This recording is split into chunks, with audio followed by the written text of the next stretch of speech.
to issue a declaration of a vacancy of the seat being held by Senator Gloria Oroba. Now, Honorable Senators, on 21st May 2025, I also received a letter reference RPP/FRP/015, Volume 6, into brackets 36, dated the 20th of May 2025, from the Registrar of Political Parties, communicating the decision of the Disciplinary Committee of the UDA on the expulsion of Senator Gloria Oroba from the UDA party. Attached to the letter was a copy of the Disciplinary Committee's decision and ratification by the National Executive Committee of UDA.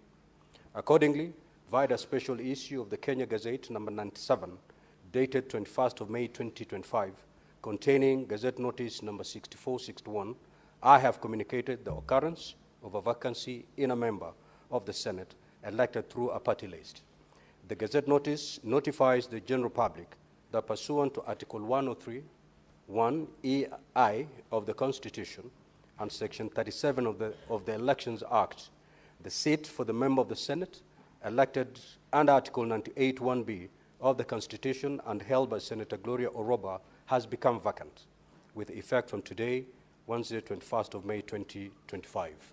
Now, Honorable Senators, pursuant to the provisions of Article 101(2) of the Constitution and Section 16(3) and 37 of the Elections Act, I have notified the Independent Electoral and Boundaries Commission, IEBC, and the political party concerned of the vacancy arising in the office of a member of the Senate elected under Article 98(1)(b) of the Constitution. The Senate is accordingly notified. Thank you.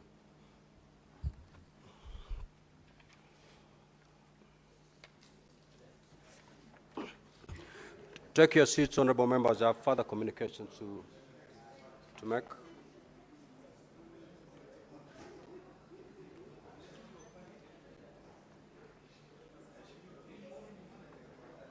Senator Karen Nyamu.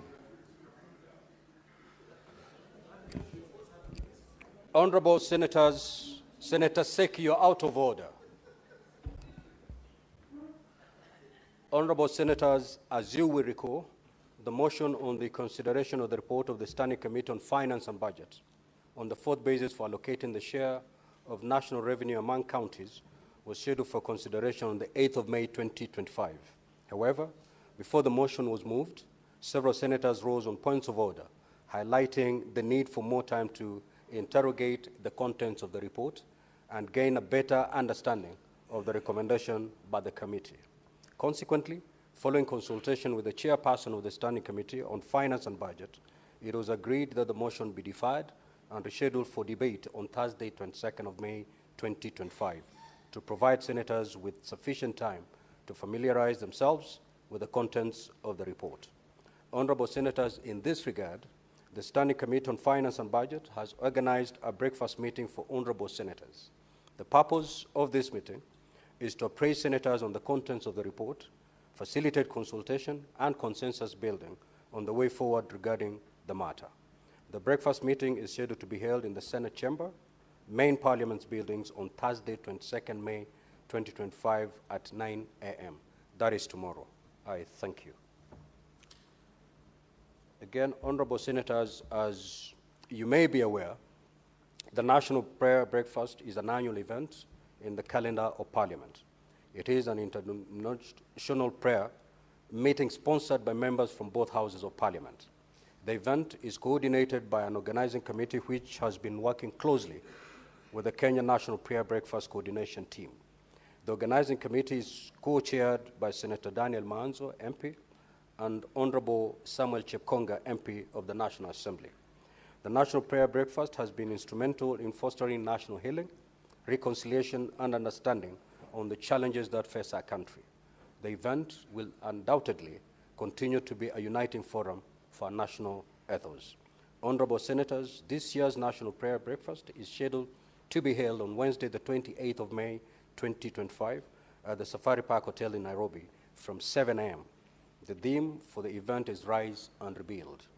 I therefore take this opportunity to invite all senators to the 22nd edition of the National Prayer Breakfast. Further details relating to the event will be given through the office of the clerk of the Senate. Finally, I would like to acknowledge the presence in the public gallery this afternoon of visiting teachers and students from Kijabe Girls High School in Kiambu County. The delegation comprises 6 teachers and 126 students who are in the Senate for a one-day academic exposition. Honorable Senators, in our usual tradition of receiving and welcoming visitors to Parliament, I extend a warm welcome to them, and on behalf of the Senate and on my own behalf, wish them a fruitful visit. I will call upon the Majority Leader to extend the word of welcome to the delegation under 1 minute. You may proceed, Majority Leader.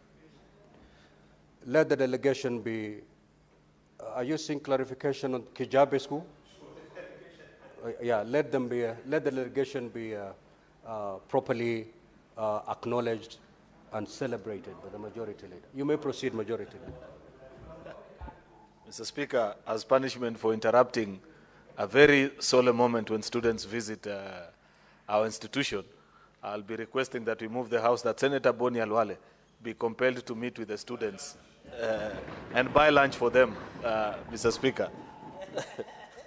Otherwise, Mr. Speaker, I join these students that have joined us this afternoon to follow proceedings here in the Senate. Welcome to the Senate of the Republic of Kenya. I hope that you have a full value for the time that you have taken. There isn't much that has happened yet, but like I always say, things always boil from 0 to 100 in the span of a second in this House. So don't be in a hurry. Enjoy the debate, get to interact with members, those that will have the time to, and I wish you well in your studies. I thank you, Mr. Speaker. Next order. Yes, what is your point of clarification, Senator Kalwale? I sit on the Senate Finance and Budget Committee, and in our last sitting, the Vice Chair, who was then chairing, advised us that during tomorrow's breakfast meeting, one of the leaders of the Republic will address the Senate. So the clarification I seek is that in that meeting I was in the minority. I would have rather that if such a thing should take place, it should be pursuant to Standing Order number 29. Mr. Speaker, if indeed it is true, why are we not pursuing Standing Order number 29? Instead, we are allowing this dignitary to sneak into this very important meeting for discussing the formula for sharing revenue. Senator Boni, indeed, it has been indicated to me by both the Majority Leader and the Minority Leader that the Honorable Prime Minister and Party Leader for the Orange Democratic Movement will be coming for purposes of consulting with members of the Senate on that formula. He is not coming pursuant to the standing order that you have just invoked. He's coming in a consultative forum where we will sit to hear his thoughts, and thereafter we will also put our heads together as the House behind a closed door to deliberate and try to see if he can be able to harm a consensus on this formula. As and when he's coming to address the Senate in open plenary, then certainly that standing order will be invoked, but not for purposes of tomorrow's meeting. Senator Fernandi.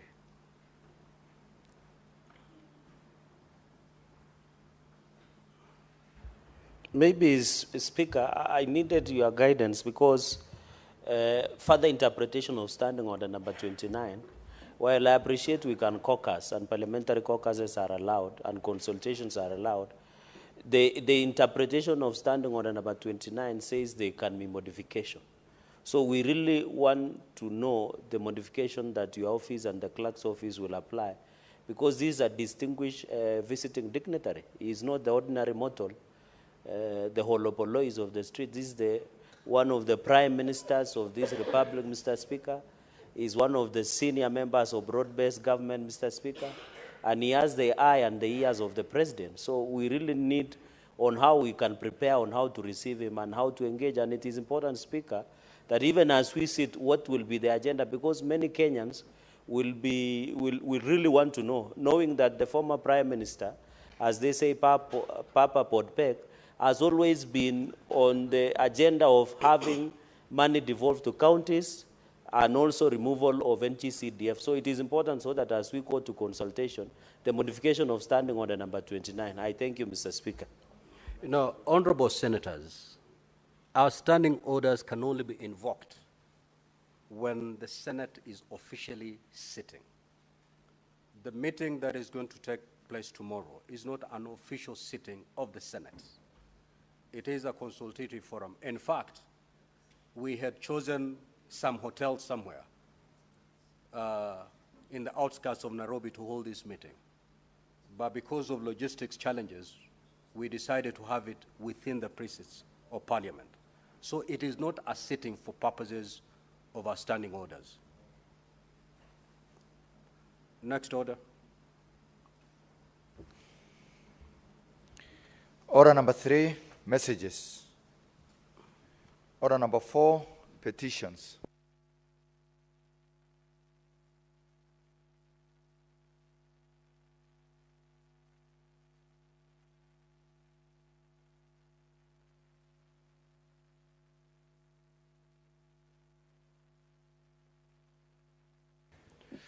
Senator Boni, take your seat.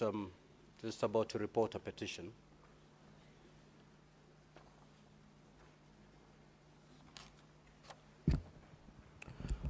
Honorable Senators, I hereby report to the Senate that a petition has been submitted through the clerk by members of the Core Civil Society Network for Human Rights concerning the inaccessibility of public buildings and offices by persons with disabilities, PWDs, in Mombasa County. As you may be aware, as you are aware, under Article 119(1) of the Constitution, and I quote, every person has a right to petition Parliament to consider any matter within its authority, including enacting, amending, or repealing any legislation. Honorable Senators, the salient issues raised in the petition are as follows. 1, there are a majority of public buildings in Mombasa County, including Bima Towers, the Betting and Control Building, the Office of the Deputy Commissioner of Movita, the Mombasa County Assembly, Uhuru Nakazi, the Mombasa Law Courts, and the National Environment and Management Authority are inaccessible to persons with disabilities, PWDs. That the Betting and Control Building, which houses several county government offices and departments, has been inaccessible to PWDs for at least 5 years. That the Uhuru Nakazi Building, which accommodates major government offices, including the National Council for Persons with Disabilities, often has lifts that are out of service. That despite numerous derogations, the Mombasa County Assembly has not complied with the accessibility requirements, and its gallery remains inaccessible to PWDs. That the offices of the Deputy Commissioner from Vita at Treasury Square lack access, provisions, and lifts for PWDs. Additionally, the building housing the Mombasa Law Courts also lacks lifts, with most courtrooms located on the first floor.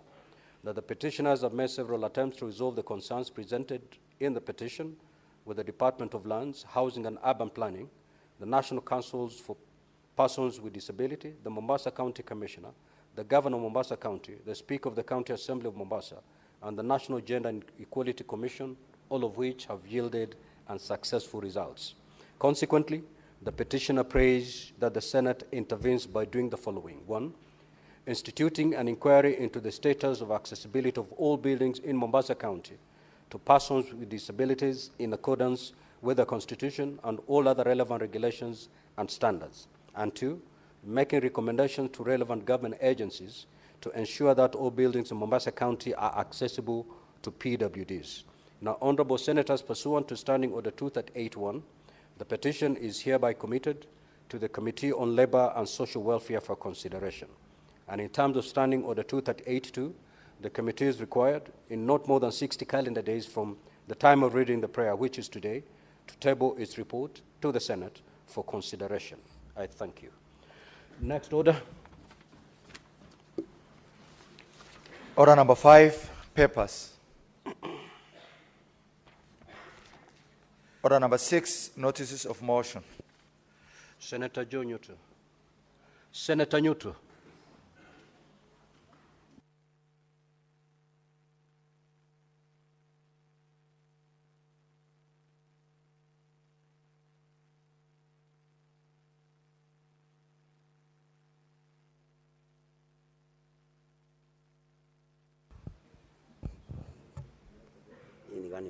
Mr. Speaker, I had requested to comment on that petition. I don't know whether it's allowable. Senator Newton, I called you so that you give notice.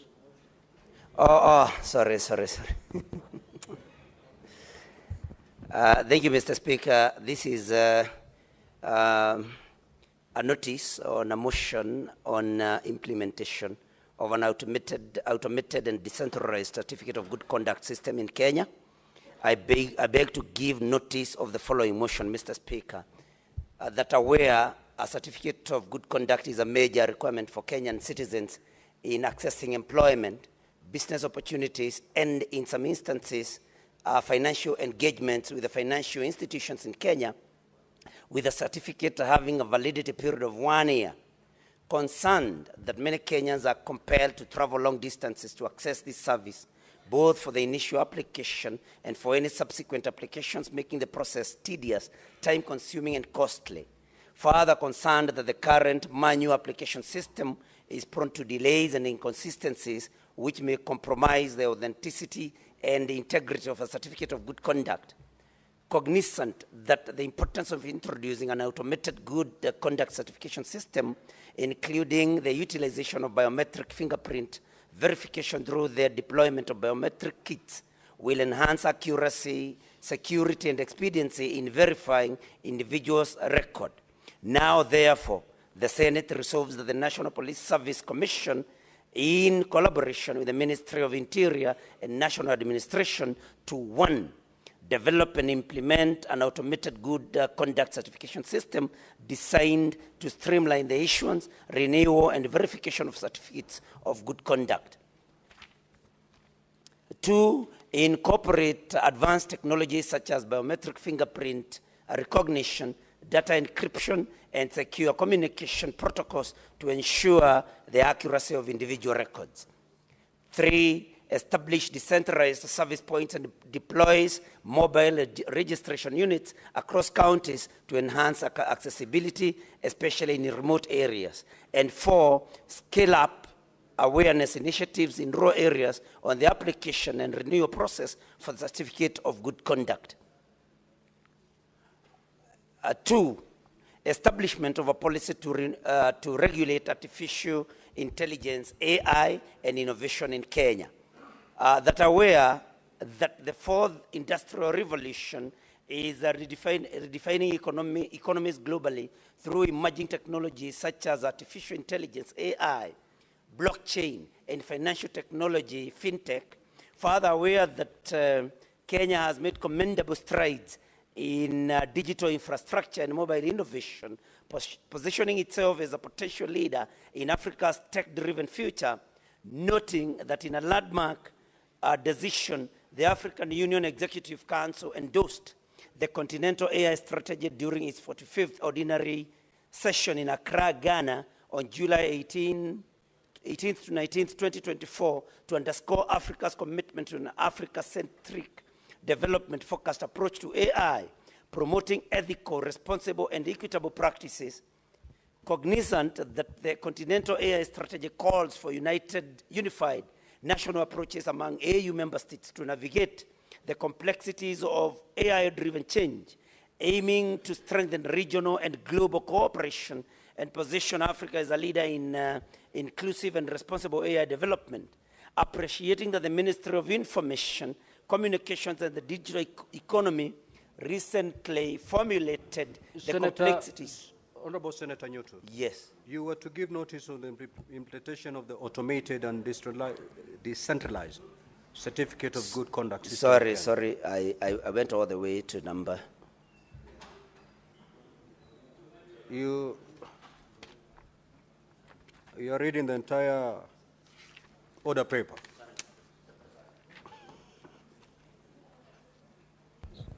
Sorry, Mr. Speaker, for that particular mishap. Mr. Speaker, I beg to give notice of that motion that I had read before. Thank you, Senator Karungo Watangwa.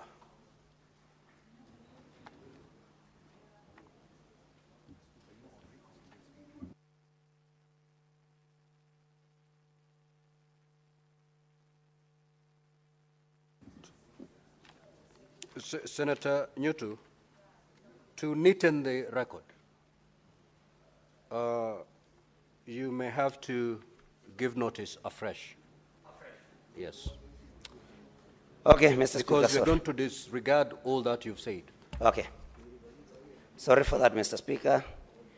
Then this notice of motion on implementation of an automated and decentralized certificate of good conduct system in Kenya. And I beg to give notice of the following motion, that aware that a certificate of good conduct is a major requirement for Kenyan citizens in accessing employment, business opportunities, and in some instances financial engagement with financial institutions in Kenya, with the certificate having a validity period of 1 year. Mr. Speaker, concerned that many Kenyans are compelled to travel long distances to access this service, both for the initial application and for any subsequent applications, making the process tedious, time-consuming, and costly. Further, concerned that the current manual application system is prone to delays and inconsistencies, which may compromise the authenticity and integrity of a certificate of good conduct. Cognizant that the importance of introducing an automated good conduct certification system, including the utilization of biometric fingerprint verification through the deployment of biometric kits, will enhance accuracy, security, and expediency in verifying individuals' record. Now, therefore, the Senate resolves that the National Police Service Commission, in collaboration with the Ministry of Interior and National Administration, to 1, develop and implement an automated good conduct certification system designed to streamline the issuance, renewal, and verification of certificates of good conduct. 2, Mr. Speaker, incorporate advanced technologies such as biometric fingerprint recognition, data encryption, and secure communication protocols to ensure the accuracy of individuals' records. 3, establish decentralized service points and deploys mobile registration units across counties to enhance accessibility, especially in remote areas. And 4, Mr. Speaker, scale up public awareness initiatives in rural areas on the application and renewal process for the certification of good conduct. I beg to move, Mr. Speaker. Senator Karungo Athangwa is not present. This notice is deferred. Next, Order Clerk.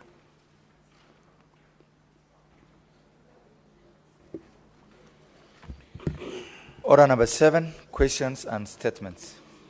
Statements pursuant to Standing Order 52-1. Senator Ezena Lemalentiana. That statement is dropped. Statements pursuant to Standing Order 53-1, Senator Hamida Kibwana.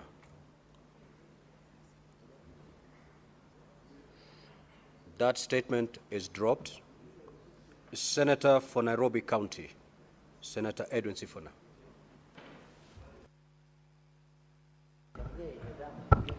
Thank you, Honorable Speaker. I rise pursuant to Standing Order 53-1 to seek a statement from the Standing Committee on Labour and Social Welfare on a matter of national concern regarding the state of affairs at the Kenya Rugby Union. In the statement, the committee should address the following. Number 1, the operational and financial standing of the Kenya Rugby Union, including details on the amount of sponsorship funds channeled to KRU by various corporate entities from 2022 to 2025 or to date, and the specific expenditures of the union relating to the same period. Number 2, the current status of the report by the KRU chairman, Mr. Alexander Sasha Mutai, to the DCI regarding alleged criminal and fraudulent activities within the union. Thirdly, whether all serving KRU directors possess the necessary qualifications to hold their respective offices. And lastly, Honorable Speaker, the actions being taken to address the governance and other challenges afflicting the union to avert sanctions from the World Rugby. Thank you, Honorable Speaker. Senator for Kajiado County, the Honorable Senator Seki Lenku Olekana.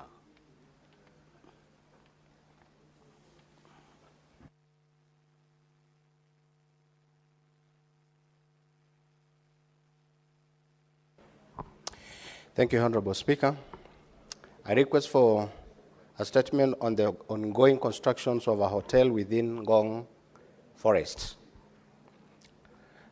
Mr. Speaker, sir, I rise pursuant to Standing Order 53-1 to seek a statement from the Standing Committee on Lands, Environment and Natural Resources on a matter of national concerns regarding the ongoing construction of a hotel within Ngong Road Forest adjacent to a sanctuary area.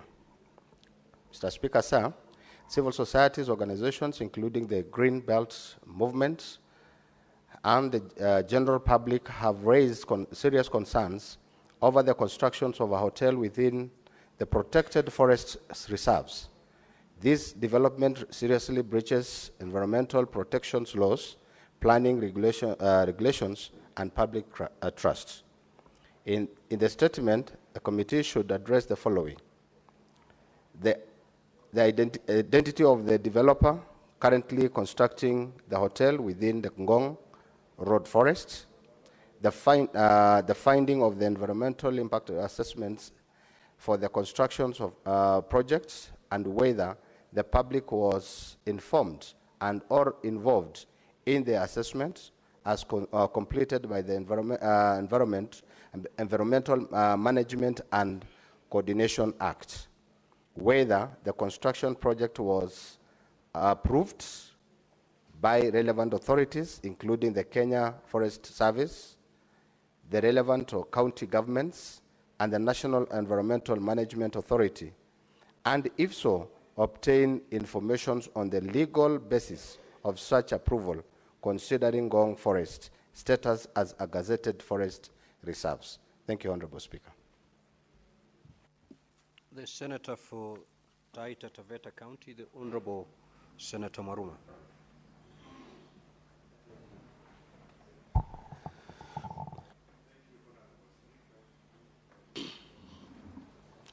Thank you, Honorable Speaker, for this opportunity to request for a statement on non-remittance of staff deductions by Taita Taveta County Government. Mr. Speaker, sir, I rise pursuant to Standing Order 53-1 to seek a statement from the Standing Committee on Devolution and Intergovernmental Relations on a matter of county-wide concern regarding the non-remittance of staff SACCO deposits and loan repayment deductions to Kwetu SACCO and other financial institutions by the Taita Taveta County Government.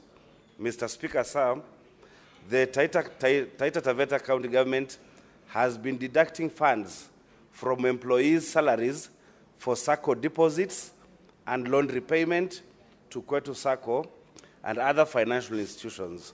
However, the county government has failed to remit these deductions to the respective institutions as required by law and existing agreements.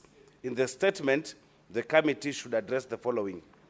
1, the total amount of money deducted from employees of the Taita Taveta County Government for SACCO deposits and loan repayments to Kwetu SACCO and other financial institutions which are yet to be remitted to the institutions, including details on the specific amounts per institution, as well as the duration for which the remittances have remained pending. 2, the reasons for the failure by the county government to remit these deductions, as well as the specific timelines for remittance of all outstanding amounts. 3, the measures in place to prevent such delays and or failures in future. I thank you, Mr. Speaker. Senator Tabitha Mutinda.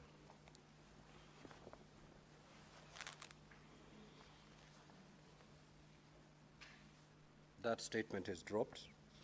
Senator Karen Nyamu.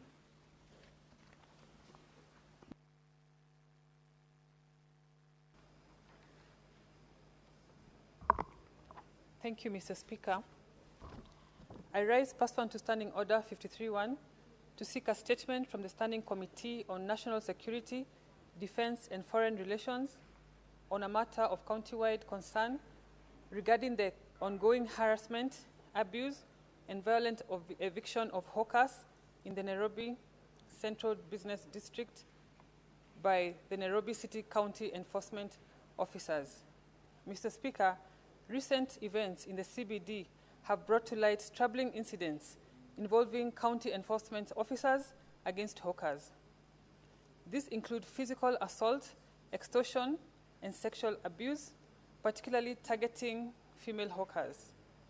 Such acts are not only unethical and unlawful, but also violate Article 28 and 29 of the Constitution, as well as statutes, including the Sexual Offences Act and the Code of Conduct for Public Officers.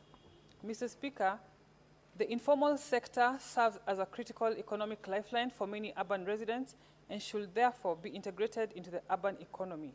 However, hawkers continue to face harassment and lawful arrests, confiscation of their goods, and intimidation, often by officers who are unidentifiable and operate with impunity.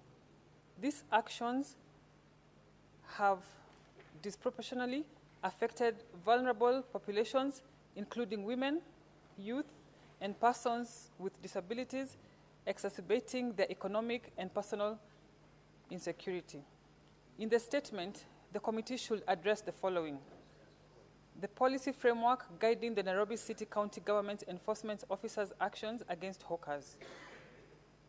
2, whether enforcement officers receive sufficient training to ensure compliance with the law and ethical standards and the systems in place to hold them accountable for misconduct. 3, the measures being taken by the county government to establish inclusive, adequate, and accessible vending spaces for hawkers while ensuring protection, especially for women, from physical abuse, extortion, and sexual violence. 4, the existence and effectiveness of oversight and complaint handling mechanisms through which hawkers and the public can report misconduct by enforcement officers. I thank you, Mr. Speaker. Senator Hamida.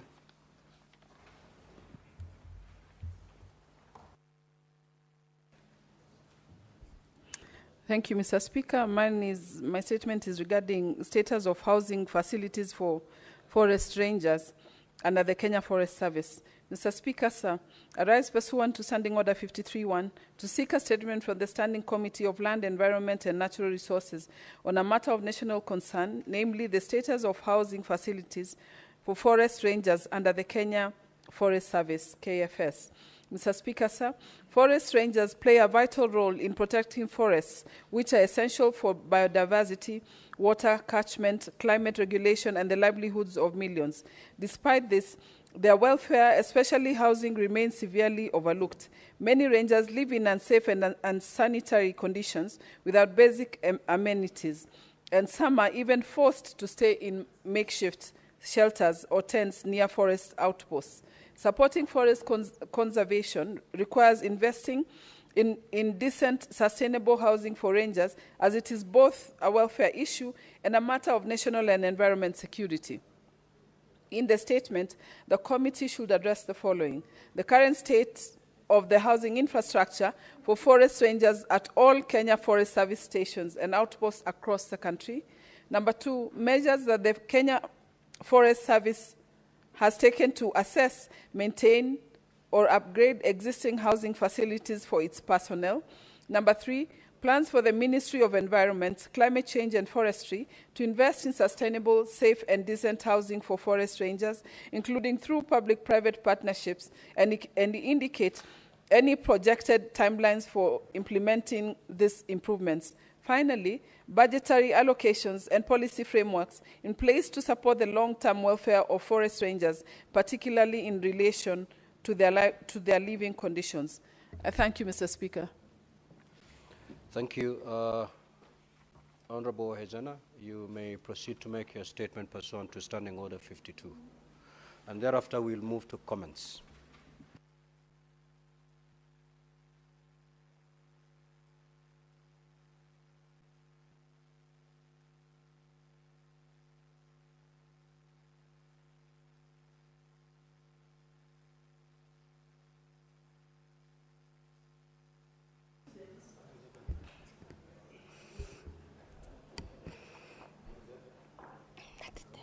Majority Leader, you should guide new members correctly. You should not scare them. Proceed, Honorable Senator. Mr. Speaker, sir, I rise pursuant to the Standing Order 52-1 to make a statement on a matter of national concern on the joint Bunge Youth Dialogue held on the 17th of March 2025, co-hosted by the Kenya Young Parliamentarians Association and the Club de Madrid WYDE network of young decision makers. The event took place within the precincts of Parliament at the Kenyatta International Conference Center. Mr. Speaker, sir, this dialogue was a deliberate and strategic intervention designed to bridge the persistent gap between youth-led civic action and formal policy making. Members of county assemblies, student leaders, and civil societies actors alongside international delegates from over 10 countries. I wish to specifically acknowledge the presence of distinguished young parliamentarians from across the globe who made significant contributions to the deliberations. 1, Honorable Augusta Nadi and Honorable Mubarak Kumari from Nigeria, Honorable Joanna Mamombe from Zimbabwe, Honorable Sengoi Zaya from Mongolia, and Honorable Banda Chisomo from Zambia. Their voices reinforced a global consensus. Young people are rising, and parliaments must rise with them. Mr. Speaker, sir, a central feature of the dialogue was a vibrant mock parliamentary session during which 2 landmark motions were debated and unanimously adopted. 1, motion on youth and democracy in Kenya, which called for dismantling of systemic and structural barriers to youth inclusion in governance. It emphasized the need for civic education, political reform, and institutional recognition of youth voices. 2, motion on youth and democracy, a global commitment which positioned Kenya as a champion of youth participation on the international stage, advocating for youth quotas, political finance reform, and representation in global decision-making platforms. These motions were not abstract. They were rooted in lived experiences. The discussions captured the frustration of young people facing exclusion from political party structures, economic disempowerment, lack of civic awareness, and tokenistic representation. Mr. Speaker, sir, the dialogue did not merely diagnose the problem, it chartered a course for action.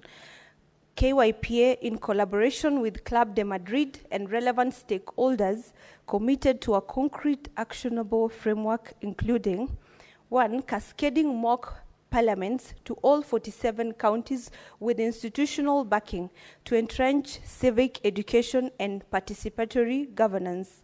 2, establishing a youth policy consolidation framework to link grassroots concern to national legislation and policy making.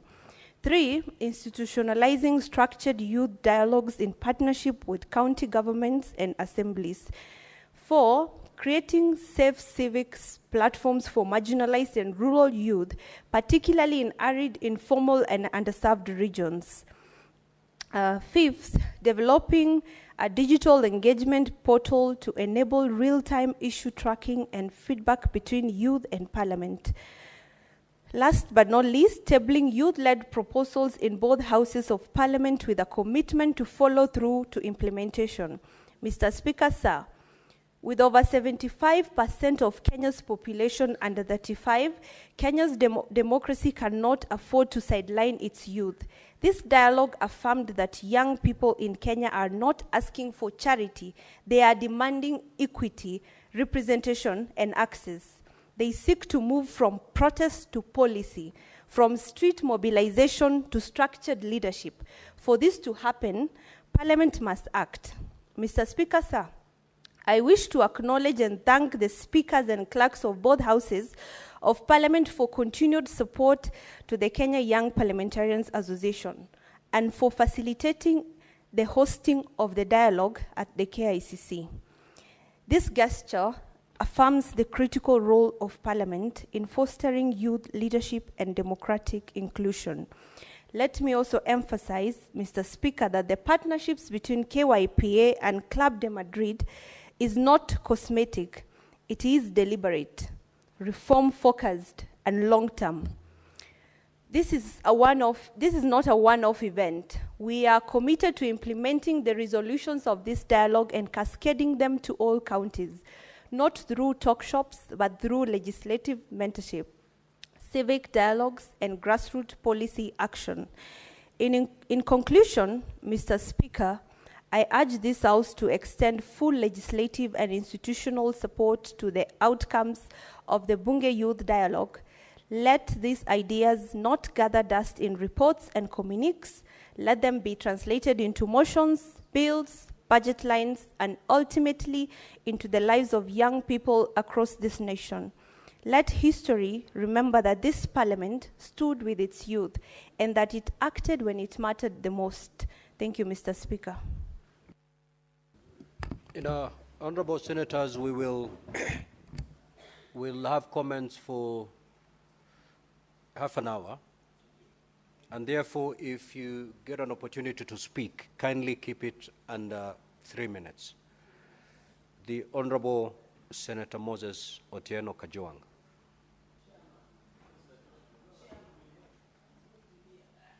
The Honorable Senator Cheriot Aaron. Mr. Speaker, I thank you. Mr. Speaker, I rise to comment on this statement by Senator Edwin Sifuna on the operations of KRU.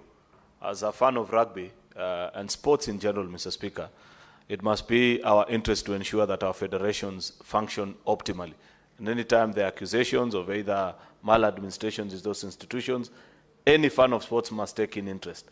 And therefore, I hope that KRU shall be open to this kind of scrutiny. And perhaps even as a house, we can assist them to achieve their objectives, because it's not just about pointing fingers of accusation, but finding nexus through which we can collaborate with them, Mr. Speaker, to ensure that we take rugby to even greater levels than what it already is. While still on the topic of sports, Mr. Speaker, I must express great dissatisfaction with the operations at Sports Kenya, Mr. Speaker. You know, Mr. Speaker, that this country has only one continental tour known as the Kipkeino Classic, and it happens once every year. We are the only African country, actually, that has the honor of serving, of hosting, actually, that international, a gold league standard competition, Mr. Speaker. And this year, I saw a memo being released yesterday by Sports Kenya that because of the unavailability of Nyayo Stadium and Kasarani, it shall be held at the Ulinzi Stadium. That cannot be the case, Mr. Speaker. I am told that Sports Kenya gave a contractor to repair the running track at Nyayo Stadium. Some fellow who could not tell the difference between what glue to use on that tartan, and therefore they showed up with super glue and ended up messing up the entire track. If that is the case and Kipkeino Classic, Mr. Speaker, is held at Ulinzi and we end up losing the hosting right of that institution, I don't see why the board and the CEO of Sports Kenya should remain in office. It's really unfortunate, Mr. Speaker. We still have time up to the 31st of May, where this event will be happening, for them to put their act together. But we cannot tolerate, Mr. Speaker, that kind of... You cannot expect, Mr. Speaker, that international athletes will run on the same track where Senator Cherargei normally trains, Mr. Speaker, to Lindsay. That's really unfortunate and uncalled for. Therefore, I hope, Mr. Speaker, that before the 31st of May, Sports Kenya will put its act together and we will have a gold standard competition in the name of Kipkeino Classic 2025. I thank you.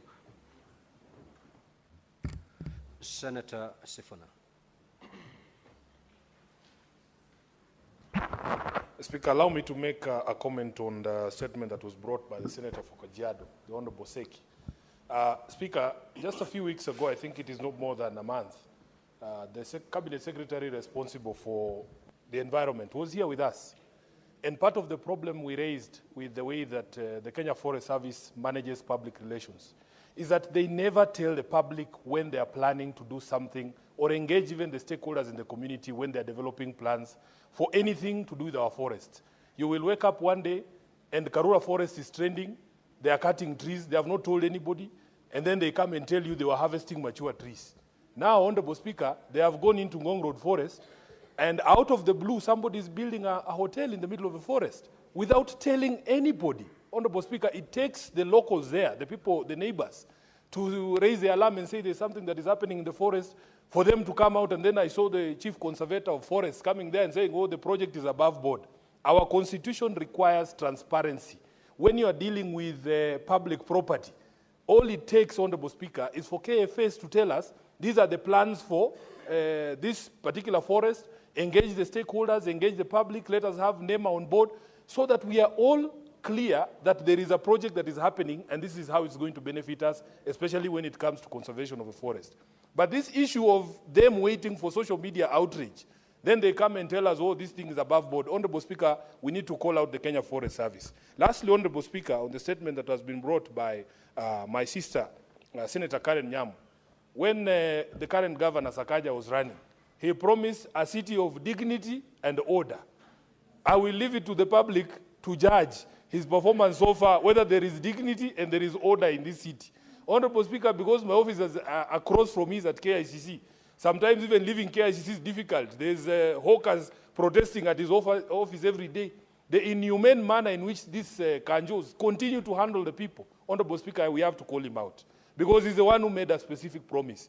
It is as if these city council askaris, Honorable Speaker, are incorrigible. That even when he promised us that he's going to take them for trainings about what training do you need to be humane when you're doing your job, Honorable Speaker?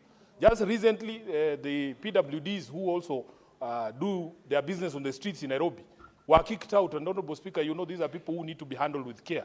Every single day you wake up, Honorable Speaker, there is a case of these kanjos mishandling Kenyans and the people of Nairobi. So when the governor appears before this committee, let him answer to the people of Nairobi what is going on with this force. I thank you, Honorable Speaker. Senator Bone.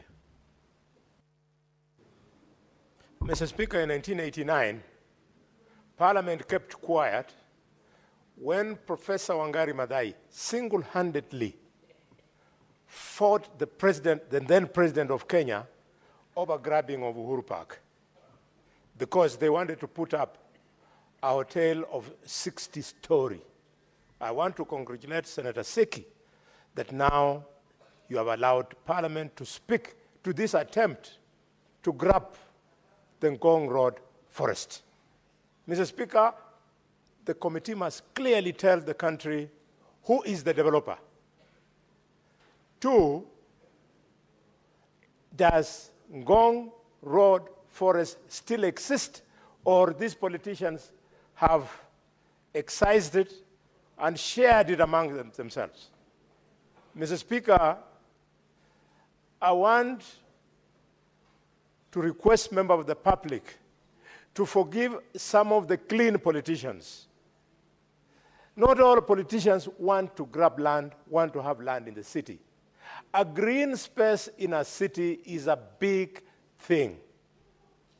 It must not take any effort to protect it. And because this is not an accident, Mr. Speaker, this developer actually went there, received permits, he was given licenses, he has even cut trees in that place, Mr. Speaker. Mr. Speaker, it must concern this House that this attempt is a stone throw away from Talanda City. So these greedy people, corrupt people, they are dying to have a hotel next to the new city so that they can do business. All this is vanity. Why don't they ask God? God will tell them that whether they like it or not, the law will catch up with them, and death is going to catch up with them. Let us protect Nairobi, the famous green city in the sun. Mr. Speaker. Senator Morgan.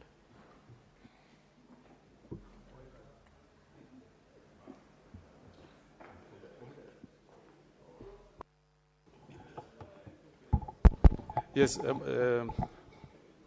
Mr. Speaker, sir, I wanted to seek a clarification from the communication that you had earlier made to the House, touching on Senator Gloria Oroba. Mr. Speaker, I wanted to bring it to the attention Senator of Mogeni, yes. We are now on comments on the statement that have been requested. If you don't have any comments, kindly yield.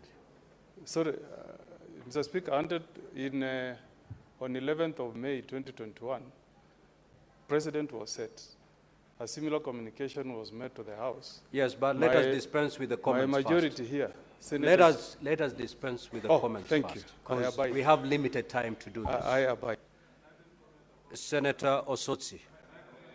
No, Senator Osotsi. Thank you, Mr. Speaker. Mr. Speaker, allow me to comment on two statements.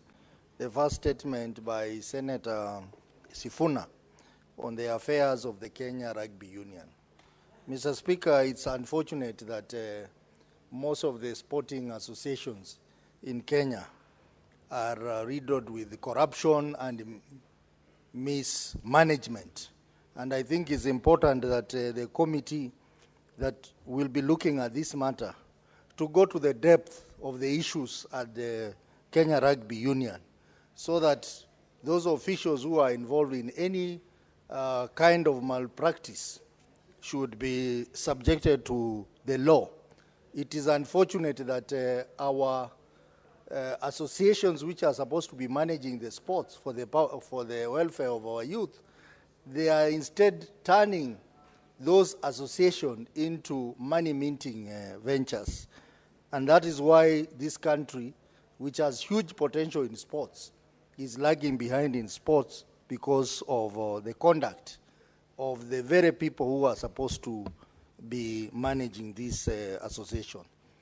I also want to comment on the statement by Senator Mwaruma on the issue of non-remittance of statutory deduction by county governments. Mr. Speaker, this problem is rampant in most counties.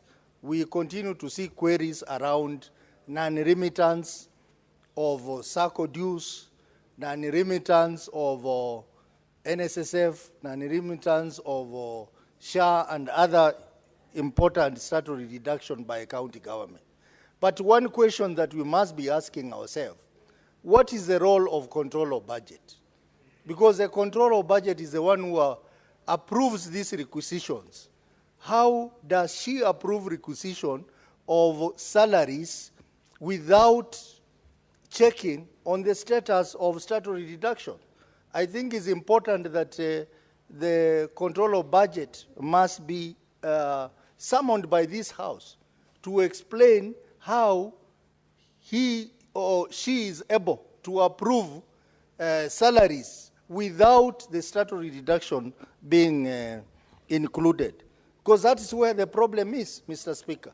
We have so many staff in our county governments who cannot access SACCO loans, and yet they have been deducted SACCO amount from their salaries, and they are suffering.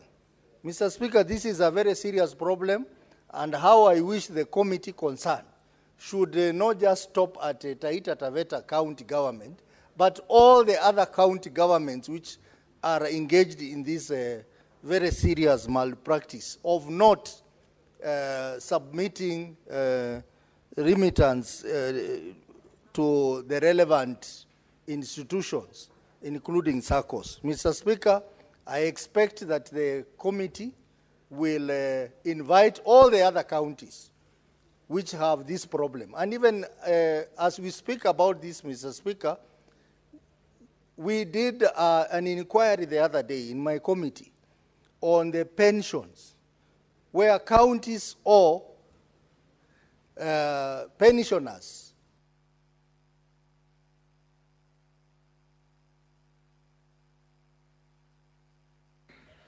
Senator Fernandi.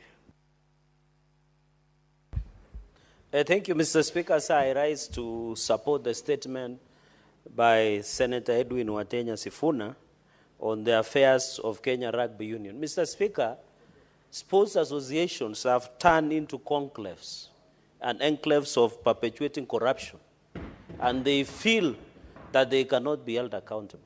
Mr. Speaker, as much as some of us are fans of sports, it does not give the license to officials in our sports federation to carry out the bad manners that we are seeing that they are trying to do. Mr. Speaker, I want to demand the following as a progress. That Office of the Auditor General must forthwith do special and forensic audit against financial statements of Kenya Rugby Union, Mr. Speaker. Secondly, the DCI must fast-track the investigations of fraudulent activities within Kenya Rugby Union, Mr. Speaker, and be held accountable. I normally see DCI very efficient when it comes to arresting politicians. I want to test their efficiency in concluding this investigation into fraudulent activities in Kenya Rugby Union. Mr. Speaker, the fourth point is the number of board members. Their terms have expired. Mr. Speaker, we should follow the law in this country. Mr. Speaker, and that is why I'm saying football, and I want to challenge officials of Sports Federation, Basketball, Athletics Kenya, Federation of the Football, Mr. Speaker, all federations, including Kenya Rugby Union Federation. Why do they fear elections? As politicians, we don't fear elections. Mr. Speaker, you remember Athletics Kenya have never held elections for almost 10 years. There's 15 years, they are staying longer than Mugabe. Why would want people to be Mugabes of this world? What is so special in clinging to power in our federations, Mr. Speaker? The other day, Football Federation of Kenya held elections, Mr. Speaker, and nothing has happened. What is it that Kenya Rugby Union fear in holding an election for part of transparency and accountability, Mr. Speaker? And I want to assure the Senator of Nairobi, we are in this together to the full whole, Mr. Speaker. We must fix the mess in Kenya Rugby Union. It cannot be business as usual, Mr. Speaker. Finally, on Senator Karen Nyamu's statement on harassment, Mr. Speaker, the current governor told us, Sakaja, that lazima I work. Unfortunately, I work. That's the position. It doesn't work. Mr. Speaker, how can you? I was embarrassed on Nyamu's statement on harassment. Mr. Speaker, the current governor told us, Sakaja, that lazima I work. Unfortunately, I work. That's the position. It doesn't work. Mr. Speaker, how can you? I was embarrassed. I expected the women of this country to be demonstrating on streets for sexual harassment in the guise by these askaris, Mr. Speaker. How can you harass the disabled, the PWDs, Mr. Speaker? The mamambogas, the border, the hustlers, Mr. Speaker. We will not allow Sakaja to get away with this. It must be dealt with. I thank you, Mr. Speaker. Senator Omtata. Thank you, Mr. Speaker. I begin by commenting on the statement by Senator Karen on the hawkers. We must realize that hawking is... Thank you, Mr. Speaker. I begin by commenting on the statement by Senator Karen on the hawkers. We must realize that hawking is a very important industry in any area or in any society, because it's in hawking. It's only in hawking that you need minimum capital to be able to engage and trade. With 50 shillings, you can buy tomatoes and make 100 shillings at the end of the day. So we only need to find a way of regulating this industry of quick wealth generation so that young people can be able to engage in it. And also, given the low capital requirements sometimes, it's the only area where people are disadvantaged can engage in some form of enterprise to move forward. On the question of the rugby union, I think generally sports in this country has been taken for granted. Sports is no longer just an idle area. Sports is a major industry. Sports is a major industry, and in a country that is grappling with employment challenges, very huge unemployment, I think if we gave it the chance, the attention it requires, sports should move forward. And there's this culture of utadu, because why all these things are happening is you go back to law enforcement. Law enforcement is heavily compromised. The Office of the Auditor General, the ESCC, the police, all these people are so compromised that you find people do what they want and they tell you to do whatever, they dare you. But the time is coming when we should really, Mr. Speaker, sir, have these organizations called to book, where there is this rampant misuse of funds or public institutions. We should also be holding to account the organizations that are supposed to do the audit. There has been a trend to think that Parliament does audits. Parliament does not do audits. Parliament cannot even change a comma in a report of the Auditor General. The Auditor General's report is final. We can only act on it. And finally, on the question of the youth bulge and the youth challenges in this country, we cannot sweep them under the carpet. Young people have no jobs. Young people have got no future. Young people have got no where they're facing. And it's time we stopped doing the nonsensical things we are good at doing and focus on changing this country, on making the taxes of this country work for the people. We should stop theft. There's too much theft in this country. Right from the top of the government going down, everybody is stealing, and stealing without any fear. If we don't stop that, our youth are headed nowhere. Without any shame, as the bull of Nandi is telling me. So it is time for us to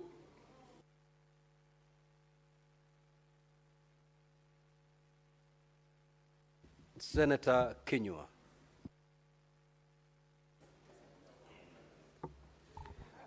Asante sana Bwana Spika kunipa fursa hii kuchangia taarifa.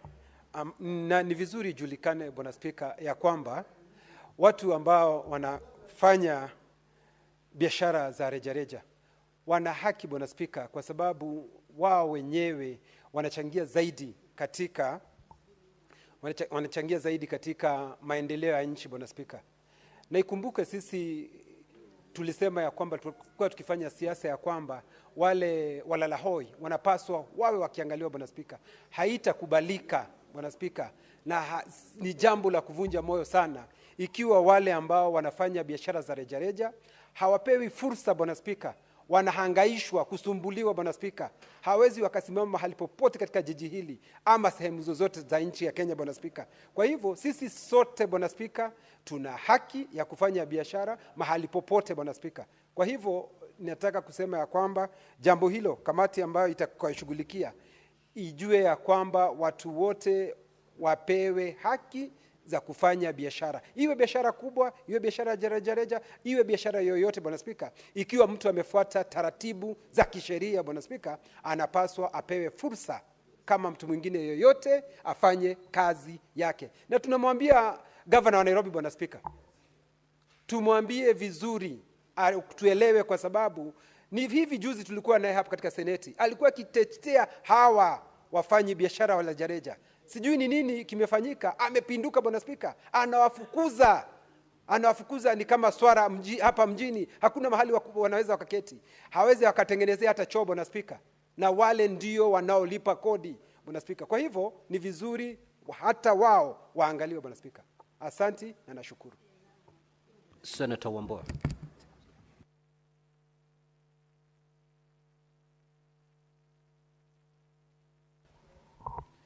I thank you, Mr. Speaker. Mr. Speaker, I want to make a comment on the statement by Senator Karen Nyamu. Karen Nyamu, Senator, I'm making a comment on your statement. It will be important for you to listen because it's an important statement. Mr. Speaker, when on December 17th, 2010, a vendor by the name Mohamed Bouaziz, in a small city in Sidi in Tunisia, set himself on fire outside the office of the governor. To the eyes of many people, it was just a vendor who was expressing frustration because of harassment by the city county government at that time. But Mr. Speaker, what followed that act led to what today is known as the Arab Spring, which brought down governments in that region. As Speaker, vendors, street vendors, are an important segment of any city, any society, anywhere. I do understand, Mr. Speaker, the need for cities to be clean and for us to develop what we are calling smart cities. But, Mr. Speaker, that must be balanced with the need to allow people to earn a living. When you chase street vendors, and you get them out of the streets without providing them with alternatives, what exactly are you telling them to do? As Speaker, it is the responsibility of our governments, both local governments and the national government, to find ways and means of enabling people at the lower segments of the pyramid, economic pyramid, to earn a decent living. The Speaker, yesterday, or was it today? It was the day last week, Mr. Speaker. I was having a conversation with the Minister for Cooperatives, Honorable Wycliffe Oparanya. I was talking about this access to the ASLA fund.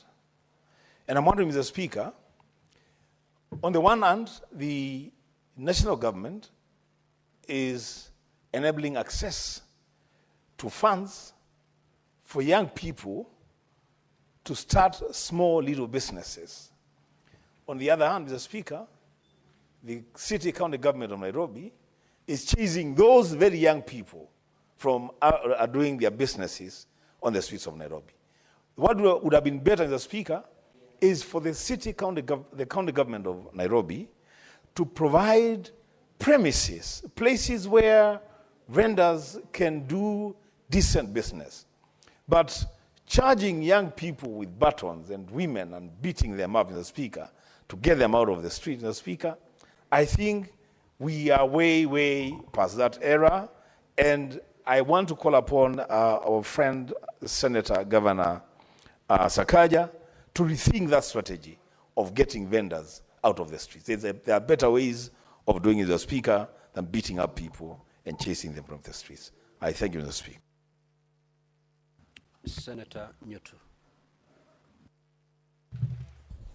Asante Bwana Spika, nami nataka niseme moja mawili kuhusu taarifa ambayo imetolewa na Seneta wa Kajiado, Seneta Seki, kuhusu ujenzi wa hoteli katika ndani ya msitu wa Gong. Bwana Spika, na hili ni jambo ambalo linatuhusu na kututia wasiwasi, kwa sababu Bwana Spika, tunajua kwamba kunayo hofu kwamba joto linaendelea kuzidi katika ulimwengu mzima, na ndio sababu kwamba tumeambiwa na hata serikali imesema kwamba kila mtu aweze kupanda miti 2, 3 na kadhalika, ili kwamba tuone kwamba misitu yetu inaendelea kukua na wala sio kupungua.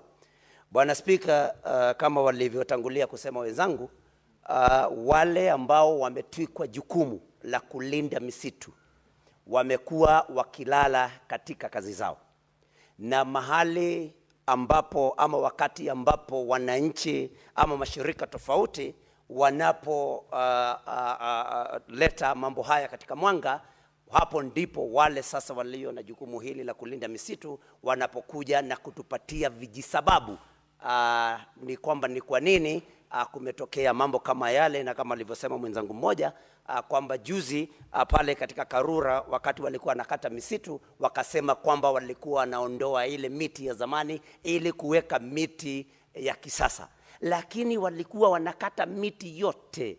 Ikiwa walikuwa wanataka kuondoa miti ya zamani na kuleta miti ile mingine sasa ya kisasa, wangekuwa wanakata michache, wanaacha michache. Kwa hivyo wanapokata miti kwa kijumla, tunashuku kwamba kuna watu wanaotaka kufanya mijengo ndani ya misitu, na ni lazima Bwana Spika, kulingana na katiba, ni lazima kwamba kabla ya kukata miti katika msitu kwamba umma ulizwe maoni yao, waweze kutoa maoni, na ni lazima kamati ambayo itachunguza swala hili ituambie, je, umma ulihusishwa? Je, umma ulipohusishwa waliamua aje? Je, walipitisha kwamba hoteli ijengwe mle ndani ya msitu? Na hoteli ile inajengewa nani? Ni nani mwenye kujenga ile hoteli? Manake Bwana Spika, kilicho muhimu sana ni kujua kama ni nani anayejenga ndani ya hoteli, kwa sababu naamini yule ambaye anajenga ndani ya hoteli hii ndani ya msitu ni lazima ni mtu aliye na ushawishi mkubwa katika serikali, na kwa hivyo ni lazima tujue ni nani. Mimi kwangu la mwanzo ni kama tujue ni nani, ili tujue huyu ambaye anajenga bila kuhusisha umma, huyu anayejenga bila kuulizwa na maafisa ambao wamepatiwa jukumu hili la kulinda misitu, je, ni nani? Halafu Bwana Spika, ni lazima tujiulize, je, ni miti iliyokatwa pale ama palikuwa ni mahali ambapo palikuwa hapana miti? Na je, kuanzia sasa kwenda mbele tutahakikishiwa na nani kwamba misitu yetu isalama? Tutahakikishiwa na nani kwamba misitu yetu haitaendelea kukatwa? Bwana Spika, hili ni jambo ambalo kamati ya mashamba na turathi za kitaifa lazima iangalie kwa makini sana, na ninataka kuamini kwamba mwenyekiti wangu seneta wa Mombasa, Seneta Faki, ameyasikia haya na kwamba ayapatie kipaumbele, alipatie kipaumbele jambo hili. Senator Beatrice Akinyi. Thank you, Honorable Speaker. Honorable Speaker, I rise to support the statement by Senator Ameda over the housing facilities for forest rangers. Honorable Speaker, housing is a basic need for all of us. Honorable Speaker, I'm on record having raised a complaint here about the housing situation at the Ndewa police station, Honorable Speaker. And on the same example that Senator Ameda has given here about forest rangers, there are notorious organizations that really are housing their officers in a very, very pathetic way, Honorable Speaker. There was really no need of having officers serving the public, but when you go to where they stay, and in houses provided by governments, the housing is pathetic, Honorable Speaker.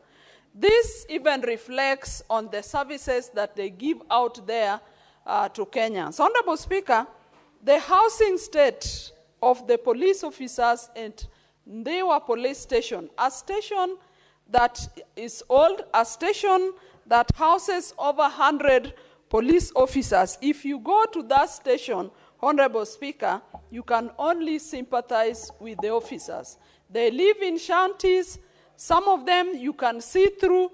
Some of them that are shared amongst 2 or 3 families. And Honorable Speaker, what kind of indignity can that be? And how do we subject our officers to such kind of treatment, Honorable Speaker?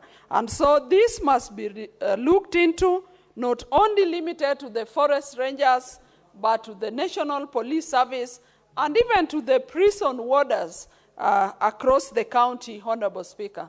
I secondly want to support this statement by Senator Mwaruma on the non-remittance of statutory deductions.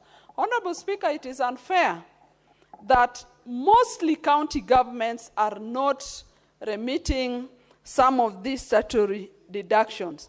Honorable Speaker, why would the counties deduct money from their workers but not remit them, Honorable Speaker? Some of these workers have been denied very basic services that they are entitled to. Some of them at the beginning of school calendars, their parents, the workers of these county governments go for loans from their SACCOs, and they are not able to get loans because their employers have failed them, Honorable Speaker. So their children do not go to school in time, and Honorable Speaker, I find this not only unfair, but this is a criminal act by the county government. And lastly, Honorable Speaker, on the statement by Senator Karen, Honorable Speaker, why should we mistreat and harass hawkers that are doing their businesses and the county government collects cess from these hawkers? The hawkers must be given an environment in which to do their businesses with dignity.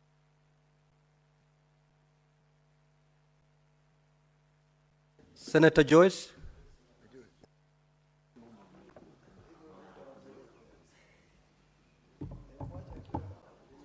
Yeah, thank you very much, Honorable Speaker. Mine is just to touch on the statement that was raised by Honorable Seki. Honorable Speaker, I would want to agree with a number of questions that he has raised pertaining the approvals that have been done to the said developer who is developing this hotel inside the forest.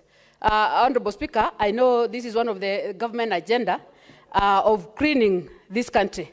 And it will look so weird for us to maybe allow some of the few individuals to maybe move ahead and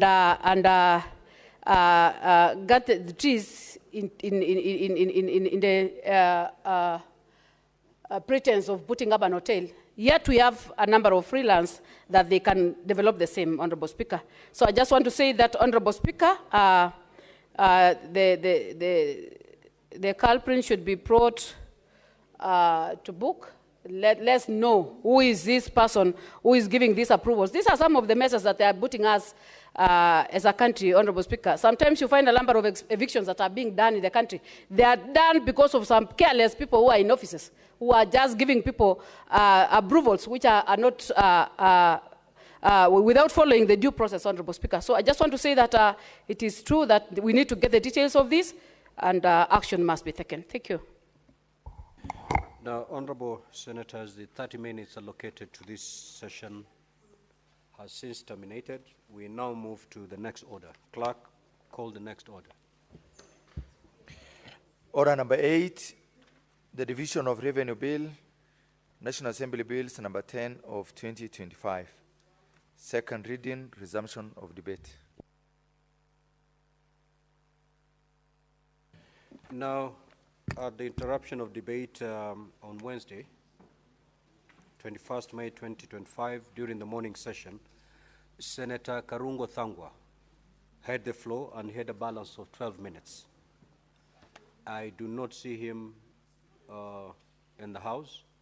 We will therefore proceed to allow other senators to pick it from there. Senator Faki.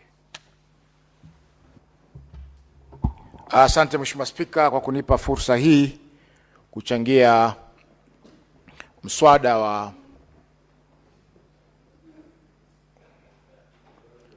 ugavi wa fedha kwa mwaka 2025-2026.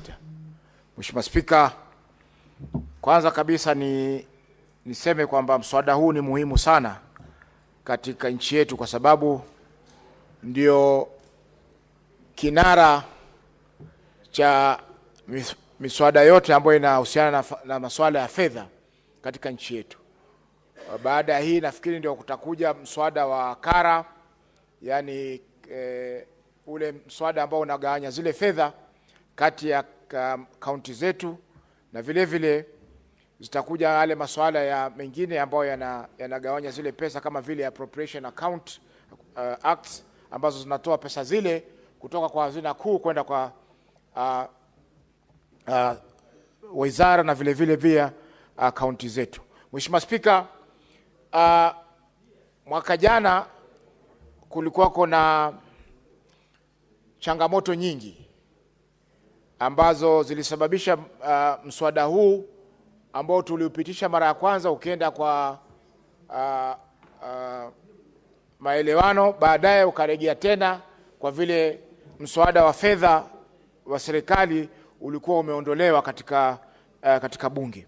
Kwa hiyo Mheshimiwa Spika, mwaka huu tumeona kwamba serikali, Mheshimiwa Spika, ningeomba nisikizwe kwa makini. Kuna senator mbele yangu hapa kutoka Migori. Kwa hiyo Mheshimiwa Spika, mwaka huu tumeona kwamba serikali imejizatiti na kupendekeza kwamba fedha ambazo zitakwenda kwa kaunti zetu iwe ni bilioni 405. Lakini Mheshimiwa Spika, ikikumbukwa kwamba mwaka jana sisi kama bunge la Senate tulipitisha kwamba bilioni 415 ziweze kwenda katika kaunti zetu. Baadaye tulipokwenda katika maelewano tuliweza kukubaliana na mswada wa bilioni 385 ambazo ndizo pesa zilikubalika kwenda katika kaunti zetu kwa mwaka 2024-25. Kwa Mheshimiwa Spika, ni makosa kwa serikali kuu kupendekeza pesa zile zile ambazo mwaka jana sisi kama bunge la Senate tulisema kwamba hazitoshi kaunti zetu. Mheshimiwa Spika, tukiangalia kuhusiana na asilimia zile fedha ambazo zinakuja kwenye kaunti zetu kutoka 2013 mpaka sasa, pesa zile asilimia ile imekuwa ikipungua kila mwaka Mheshimiwa Spika. Kwa hivyo japokuwa tunaona kwamba pesa zinaongezeka, lakini kimipango ama kihesabu za asilimia pesa zile zinazidi kupungua, na nafikiri sasa ni chini ya asilimia 15 ya zile pesa ambazo mwanzo kabisa ziliweza kuletwa katika kaunti zetu. Kwa hiyo Mheshimiwa Spika, tunasema kwamba japokuwa kuna changamoto ambazo serikali kuu inapata kukusanya kodi katika nchi yetu, changamoto hizi Mheshimiwa Spika pia zinakumba kaunti zetu. Kwa mfano Mheshimiwa Spika, kama ni hali mbaya ya biashara, ni nchi nzima ina hali mbaya ya biashara. Kwa hivyo yale ambayo yanaathiri kaunti vile vile yanaathiri serikali kuu. Kwa mfano Mheshimiwa Spika, magari yanayotembea katika kaunti yananunua mafuta kwa bei ile ambayo inauziwa serikali. Kwa hivyo inawezekani serikali ijiongezee katika serikali kuu ijiongezee katika mgao wake, wakati serikali za kaunti Mheshimiwa Spika zinaendelea kupata shida. Mheshimiwa Spika, tumeona pia kwamba katika changamoto ambazo zinakumba kaunti zetu, moja ni kuwa kuna ucheleweshaji mkubwa wa ule mgao ambao unakuja katika kaunti zetu. Hivi sasa kwa mfano nafikiri malipo ya mwisho yalipwa katika mwezi wa 3. Yaani kwa sasa wako nyuma kwa karibu miezi 2. Lakini Mheshimiwa Spika, vile vile utapata kwamba serikali za kaunti haziwezi kulipa kodi kama zile kodi ya mapato, pay as you earn, na kodi nyingine ambazo zinakusanywa na serikali za kaunti ili kupeleka katika hazina kuu. Kwa hiyo Mheshimiwa Spika, iwapo hizi pesa zitaendelea kuchelewa, ina maana kwamba utendakazi wa kaunti zetu utakuwa ni umezorota, na vile vile ukusanyaji wa fedha pia kwa serikali kuu utakuwa umedorora, kwa sababu fedha zile ambazo zinakwenda katika kaunti ndio zinalipa kodi kwa wale wafanyakazi wa kaunti, na vile vile pia wafanyakazi wanapata fursa ya kuweza kulipa pesa zile. Mheshimiwa Spika, katika mswada huu pia tumeona kwamba serikali kuu imetoa kuna masuala ya equalization fund, hazina ya usawa Mheshimiwa Spika. Hii hazina hii Mheshimiwa Spika, japokuwa ilianzishwa mwaka 2010 baada ya kupitisha katiba mpya, Mheshimiwa Spika, pesa hizi zimeweza kukaa sana kwa mikono ya serikali kuu, kwa sababu kulikuwa hakuna kanuni ama sheria endelezi kuziweza kuzitoa pesa hizi kutoka kwa serikali kuu kuja kwa serikali za kaunti. Mheshimiwa Spika, ilibidi mpaka bunge la 12 ndio tuliweza kukubaliana hapa kama Senate, tukasema kwamba zile sheria zipitishwe hivyo hivyo ndio pesa ziweze kutoka. Kwa hiyo Mheshimiwa Spika, kuna malumbukizi ya miaka mingi ambayo hayajakwenda katika kaunti zile. Mheshimiwa Spika, tukiangalia kuna karibu bilioni 2,736,739 na shilingi 351 ambazo hizi hazina hii ya equalization inadai hazina kuu. Mheshimiwa Spika, pesa hizi zinasaidia kupunguza zile tofauti ambazo ziko baina ya kaunti fulani na maeneo mengine ambayo hayana maendeleo. Kwa mfano, kuna sehemu hazina maji safi Mheshimiwa Spika. Kuna sehemu hazina zahanati, na pesa hizi zilinuiwa kufanya kazi hizo. Lakini Mheshimiwa Spika, iwapo zinaendelea kucheleweshwa ama kutopelekwa katika kaunti zile na hazina ya hii ya usawa, Mheshimiwa Spika, ina maana kwamba mara nyingi zile kazi ambazo natakana kufanywa katika maeneo yale ili ziweze kuwa sawa na kaunti zingine inaendelea kuchelewa, na hivyo basi kutakuwa hakuna usawa, japokuwa hazina hii ilibashiriwa kutumika kwa muda wa miaka 20. Mheshimiwa Spika, ipo haja serikali ilipe yale malumbukizi ambayo yako, ili hazina iweze kufanya kazi na watu waweze kupata maendeleo yale ambayo yalikuwa yamekusudiwa kuangaliwa na hazina hii. Mheshimiwa Spika, jambo la mwisho ni kuwa naunga mkono mapendekezo ya kamati ya fedha na bajeti ya bunge hili kwamba pesa ambazo zitakwenda kwa kaunti zetu ziwe ni bilioni 465 milioni 1,459,673. Mheshimiwa Spika, tukiangalia hii si kwamba ati kaunti zetu zinapewa fedha kuweza kufanya ubadilifu, la, lakini hizi ni fedha ambazo zitaweka katika hali ambayo wataweza kusimamia bajeti zao kisawasawa. Kwa mfano, Mheshimiwa Spika, kuna masuala ya wafanyaji kazi wa afya, wahudumu wa afya ambao kila wiki, Mheshimiwa Spika, lazima watusalimie hapa bunge. Wafanyaji kazi wale, Mheshimiwa Spika, wengine juzi kumetolewa agizo kwamba wapelekwe katika county, payroll yao iende katika county. Mheshimiwa Spika, iwapo itaenda kwenye county na pesa hawajapelekewa, Mheshimiwa Spika, watalipwa na nini?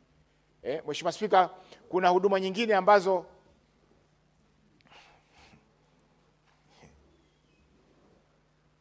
why don't you go to the lounge? Mheshimiwa Spika, huduma zile ambazo hawa wahudumu wanapeana, Mheshimiwa Spika, wahudumu wa afya wanapeana, iwapo watakosa kulipwa mishahara, Mheshimiwa Spika, hali ya afya itadorora katika kaunti zetu, kwa sababu hawa wanafanya kazi muhimu sana ambayo haiwezi kudharauliwa na kaunti zetu. Mheshimiwa Spika, tukiangalia masuala ya SHA yameongeza mzigo katika kaunti zetu. Tukiangalia masuala ya kodi ya nyumba, housing levy, Mheshimiwa Spika, haya ni masuala ambayo yameongeza mzigo katika kaunti zetu. Kwa hivyo basi inapaswa hii mgao uongezeke ili kuweza kufidia yale mapengo ambayo yataweza kuachwa na zile pesa ambazo zimekusudiwa kupelekwa katika kaunti zetu. Mheshimiwa Spika, hiyo simaanisha kwa hatusemi kwamba hakuna ubadilifu katika kaunti zetu, Mheshimiwa Spika. Ukiangalia, Mheshimiwa Spika, kila kaunti ina madhambi yake. Kwa mfano, Mheshimiwa Spika, kaunti ya Mombasa ilipewa pesa za kuweza kujenga zile wanaita county aggregated industrial parks, karibu milioni 100, Mheshimiwa Spika. Lakini ukienda katika viwanja vile ambavyo vinajenga hizo county aggregated industrial parks, Mheshimiwa Spika, utapata kwamba ni jiwe la msingi ambalo liliwekwa na waziri wa zamani wa biashara Mheshimiwa Moses Kuria, na mwaka jana, mwanzoni wa mwaka jana, na mpaka leo, Mheshimiwa Spika, hakuna jambo lolote linaendelea katika maeneo yale. Mheshimiwa Spika, ukiangalia masuala kama ya barabara katika kaunti ya Mombasa, Mheshimiwa Spika, barabara nyingi, Mheshimiwa Spika, kwa sasa hazipitiki kwa sababu ya mvua, na utapata ziko barabara za kura, ziko barabara za kaunti, zote hizi, Mheshimiwa Spika, ziko katika hali mbovu kabisa, na mji wa kitalii kama wa Mombasa haupasi kuwa na barabara kama zile, Mheshimiwa Spika. Lakini utapata kwamba kaunti zetu zinatoa kipaumbele kwa mambo ambayo hayana msingi wowote ya kuendeleza kaunti zetu. Mheshimiwa Spika, tukiangalia katika masuala ya education, ya elimu, masuala ya elimu, japokuwa kaunti zinatakana ziangalie mambo ya chekechea, elimu ya chekechea na vile vile elimu ya kiufundi. Kaunti ya Mombasa, Mheshimiwa Spika, ina taasisi 2 peke yake za elimu ya ufundi, na juzi ilikuwa aibu wakati tulipozuru kaunti ya Mombasa na kamati ya elimu ya bunge hili, Mheshimiwa Spika, ambapo ilikuwa tulishindwa sisi kama watu wa Mombasa kujieleza ni miradi gani ambayo tumeweza kufanya katika masuala ya elimu ya kiufundi. Vituo ambavyo viko vya kufanya elimu ya kiufundi, Mheshimiwa Spika, ni 2 peke yake. Kimoja kiko maeneo ya Mtongwe katika Likoni sub county ama Likoni constituency, na chengine kiko sehemu za Mwakirunge katika eneo la bunge la Kisauni. Kwa hiyo Mheshimiwa Spika, ipo haja ya sisi kama Senate kuangalia kwa makini utendakazi wa kaunti zetu, Mheshimiwa Spika, kwa sababu bila hivyo tutakuwa tunapiga kelele hapa, tunakauka koo, tunasema pesa ziende katika kaunti, lakini tukifika kule hakuna maendeleo yote wananchi wetu wanapata kuhakikisha kwamba kaunti zetu zinaendelea. Mheshimiwa Spika, la mwisho ni kuwa hukumu ya juzi ambayo ilisema kuwa lazima bunge liweze kuangalia ripoti za auditor kufikia tarehe 31 mwezi wa 3. Mheshimiwa Spika, tunaiunga mkono pia kwa sababu itatupa nafasi ya fedha ziweze kugawanywa kwa tarakimu za kisawasawa kabisa, kwa sababu katika mswada huu wa sasa hesabu zilizotumika za mwaka 2020-2021 ambao ni miaka 5 iliyopita, Mheshimiwa Spika. Kwa hivyo wakiweza bunge likiweza kupitisha hesabu hizi kwa mapema zaidi, Mheshimiwa Spika, itakuwa ni vizuri zaidi, kwa sababu pesa zitagawanya kulingana na hesabu za sasa ambazo zinatumika katika serikali kuu. Kwa hiyo mengi, Mheshimiwa Spika, naunga mkono mswada huu, na vile vile naomba kwamba tuweze kupitisha hiyo bilioni 465. Asante Mheshimiwa Spika. Asante. Next is Senator Sifuna Edwin.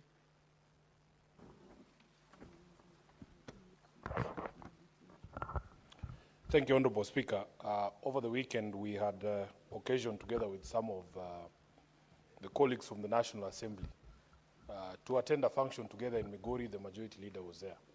And part of the conversation we had when we were having lunch with our colleagues from the National Assembly is they thought that not everything between our two houses has to come to a stalemate before it is addressed.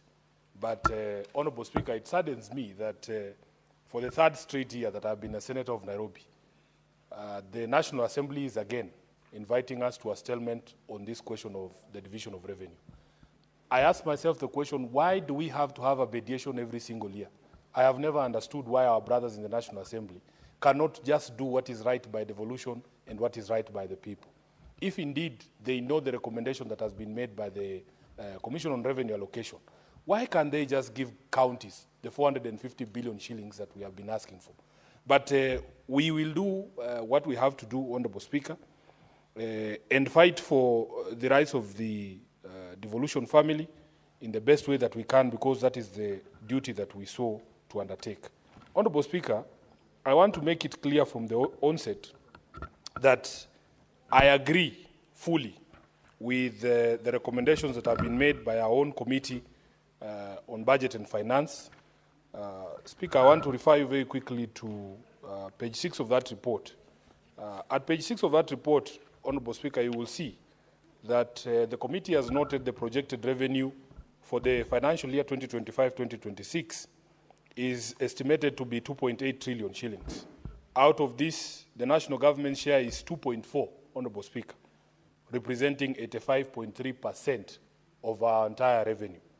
And that the 405 billion Kenya shillings that has been proposed for the devolution family represents a paltry 14.28% of the total revenue. 14.28 falls short of the threshold that has been set by the Constitution of a minimum of 15%. Honorable Speaker, of course, they will argue that they are basing their math on the last audited accounts that have been approved by Parliament. But we know that this continues to be an injustice to the devolution family. Somebody made a remark in the morning here that, in fact, the current Treasury CS, John Badi, was the chair of PAC in the National Assembly, whose responsibility it was to ensure that the National Assembly is up to date so that the devolution family does not continue to lose money. I will come back to John Badi in a short while, Honorable Speaker, but allow me to say that the Senate, this House, has recommended 465 billion. I don't know why the Speaker is shaking his head. Honorable Speaker, is there a problem? Have I said something that was offended the Speaker? Because, Honorable Speaker, I'll proceed as if nothing has happened. So, Speaker, if you look at the committee's observations on page 7, that the recommendation we have made as a Senate of 465 billion has science behind it. It is not just a figure that was plucked from the air. And you will see, the committee says that the recommendation was informed by the need for county governments to meet new non-discretionary financial obligations relating to, number one, housing levy deductions. This is a national government imposition. Number two, contributions to the National Social Security Fund. Number three, matching allocations for the county integrated industrial parks, which is a program that was initiated by the national government requiring county governments to match them. Matching allocations for community health promoters program. Honorable Speaker, this responsibility falls upon us as a county government to make sure we pay these CHPs. And then the procurement of new medical equipment. When we were in Mandera with Senator Roba, we were informed that all those beautiful machines in that referral hospital have come to the end of their lease, and we need for these county hospitals and facilities to be able to acquire new ones. And lastly, Honorable Speaker, meeting the outstanding obligation under doctors' collective bargaining agreements and annual wage drift. Speaker, you know, every single day, medical workers are outside our house here, including yesterday. They were here in Parliament. Sadly, they were tear gassed by the police. I don't know why, because they have been there every single day for the past 3 or so months. They have been there. Even today, they are here, Honorable Speaker. And we have been told by the leadership of these unions that these collective bargaining agreements are binding to county governments. So, Honorable Speaker, where we have reached in the health sector, in fact, I want to plead with the UHC workers that where we have reached now, the only thing we want to discuss is money. The time for stories is over. And the house that handles money is the National Assembly. So let them be protesting there, because we as a Senate have done our part. The chair of the Budget Committee must allocate the money that is required to absorb these UHC health workers and are permanent and pensionable. When I was in Garissa, I ran into the CS for health. And he was also trying to be clever by drawing in the Senate. Yet we as a Senate have done our job. CS Duale knows very well that the Senate does not appropriate any money. He wants it to look like we are the problem, yet the problem and the people with the power of the past is the National Assembly, Honorable Speaker. Thirdly, Honorable Speaker, there is the question of the MOU that we signed between ODM and UDA. Honorable Speaker, I said I will come back to CS Mbadi because it has been said out there that I only criticize, but I don't say anything positive about our experts in the government. The truth of the matter is, if you do something that is contrary to what ODM stands for, it is my responsibility to say that that is against what ODM stands for. When CS Mbadi says that in this particular financial year, there will be no new taxes he introduces under the Finance Act, that is ODM. That is who we are. We say tick. When Mbadi says that, I saw in today's newspapers, Honorable Speaker, that he has issued a circular that is going to introduce transparency in the PPP process. He has adopted wholesale the recommendations of the committee of this House on transport and housing, which was dealing with the Adani question, Honorable Speaker, when we said that, number one, if you are a government agency that receives a privately initiated proposal on any development, you have a responsibility to disclose that you have received that document. He has adopted that. As SG, I say, that is ODM. We are for transparency. Tick. Honorable Speaker, we have said in the committee where I used to sit when Karungu Wathangwa was the chair, I was a member, that you have to allow, after you receive a privately initiated proposal for a PPP, you have to allow other people to give you a better offer, what we called in the committee the Swiss challenge. I have seen he has put it in the circular. I say that is ODM. We say tick. But this one here, where he's proposing 405 billion Kenya shillings, it is my responsibility to say to the CS for Treasury, that is not what ODM has agreed with UDA. We agreed in the MOU, and I carry this MOU everywhere I go because I encounter ignorance at all levels, Honorable Speaker. And it is my responsibility to make sure that I deal with the ignorant about what this MOU provides for. Honorable Speaker, the majority leader was with me in Migori, and he asked me that he has read this MOU, that it is a good thing. But he doesn't understand why it is Sifuna's role to ask people questions. I want to explain a few things to him. Unfortunately, he has walked out. Number one, if you look at the constitution of ODM under Article 11, Honorable Speaker, it sets out the duties of members of ODM. Number one, Honorable Speaker, it is our duty as members of a party to understand the programs and the things that the party gets itself into.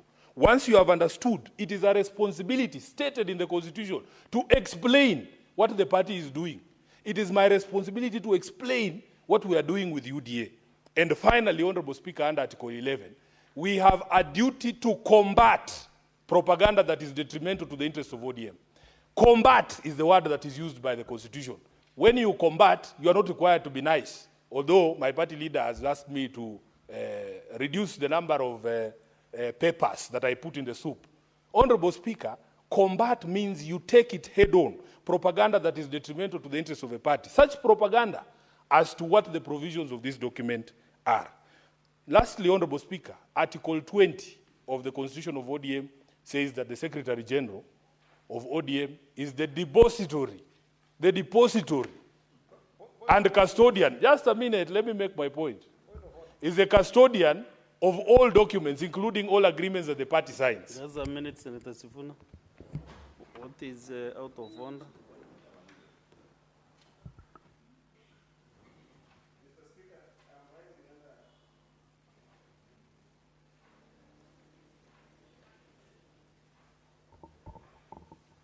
Mr. Speaker, I'm rising under Standing Order number 101, and there's a facet of it. It's a lot of things about it. But generally, if you look at under 101, it's the content of speeches that we make in this House. And Mr. Speaker, the SG of ODM, who is my SG, who I really also respect also as my deputy party whip, deputy whip in this House, has brought the argument on the agreement that ODM had with Kenya Kwanza as a substantive conversation around what we must have in this House when we're looking at what we have. Mr. Speaker, this is a spirit that I do support. However, Mr. Speaker, is it in order for this to be the basis for which we are discussing the issue of division of revenue in this House, when that agreement has not been put in this House and tabled as would be required under that standing order, Mr. Speaker, to the extent that there has been a motion that informs our debates here? Because if you revert to that as a substantive issue that informs your speech in this House, then, Mr. Speaker, we will be taking the role of this Parliament away from us and taking it to discussions outside the Senate, Mr. Speaker, so that we are actually taking our role as senators to debate issues in this House, Mr. Speaker, and giving it to forces outside the Senate, Mr. Speaker. And the reason why I'm saying this, Mr. Speaker, is because the issue of division of revenue, what happens, Mr. Speaker, for senators in this House who are not party to that particular agreement? They need to participate in the division of revenue conversation, Mr. Speaker. Is it in order for the Senator of Nairobi to bring that argument and that document as a basis for us to discuss in this House, Mr. Speaker? Senator Okech, I've looked at the Standing Order 101, contents of speech from 1, 2, 3, 4, 5, and 6. And I cannot see any contravention from what Senator Sifuna is addressing to. You know, when debating, you can really gather your things from here and there as you put your points in order. You know, we cannot limit debate in this House or people to think in a certain way. And that is why the Senate is respected, because senators are able to speak even 20 minutes. Unless other houses where they only do 2-3 minutes and they sit down. So let us not stifle debate, as long as he is not mentioning names anyhow. But this standing order can accuse you somehow, Senator Sifuna. So avoid mentioning names of other people. Mention the office, which is okay, but the names are not going to use the names of the CS by his name and not these other people. Honorable Speaker, maybe because he is not the CS now, maybe he has been reshuffled. So use the office. Well guided, Honorable Speaker, you can see that my point has been demonstrated, that I encounter ignorance even from members of ODM. And it is my responsibility to teach, because that's what the constitution of a party requires me to do. In fact, Honorable Speaker, I was coming to the point that we are discussing. Division of revenue is a matter that has been covered under this agreement. And, Honorable Speaker, this agreement is not restricted to the parties that have signed it. Because it's my job to teach, allow me to read what this agreement establishes. The propaganda I was saying we must combat is what this agreement is and what it is not. This agreement does not form a government. In fact, what it says, Honorable Speaker, is that it sets up a platform for collaboration and cooperation between all political forces, not ODM and UDA, all political forces and other stakeholders in Kenyan society. So everybody is welcome to have this conversation, Honorable Speaker. Allow me just to conclude what I was saying, that as SG, I'm the custodian of this document. And therefore, Honorable Speaker, I was saying, for those who are asking, why is Sifuna the one who asks this question? That Article 20 of the party's constitution also confers on me the power to perform any other functions that have been allocated by an organ of a party. And I want to confirm here that the Central Committee has charged me with the marking scheme for implementation of this document, so that when I ask these questions, nobody should ask why Sifuna is asking them. When we come to Article 3 of this document, Honorable Speaker, number 1, it talks about protecting and strengthening devolution. Honorable Speaker, please allow me to debate without all these interruptions. I don't know who I have offended. Senator Sifuna, you know, unfortunately, I cannot deny members' points of order. Yeah, but Honorable Speaker, it's not possible to deny them. Maybe you request them not to interrupt. Honorable Speaker, under Standing Order 121, you have powers to stop frivolous points of order. Please allow me to debate, because I think... Please, just have a seat. I want to reason if it is frivolous or it is... because I can't determine before it is, he talks about it. Speaker, it's very rare that you get a frivolous point of order from me. The only concern that I have, Mr. Speaker, is that my friend Senator Sifuna is extensively quoting a document that is not tabled. That's my only problem, because it should actually be music to my ears. But he could just do the simple thing, just table the document so that we can also have access to what you're saying. That's my only issue. But what he's saying, it is music to my ears. A relevant point of order, because you are referring to a document that is not circulated, so that members, the other senators can have a look at it to also follow up your debate. Maybe if you want to do that, you can just table, they get copies. Honorable Speaker, the only reason I'm making reference to this document is because it ties up with what I want to say in terms of the position that I will take as a senator from ODM on the division of revenue. Honorable Speaker, in the morning, I watched my colleagues debate this matter. And in fact, there was a reference to this document over and over, including from Senators Kajwang and the others. I did not see anybody rise up on a point of order.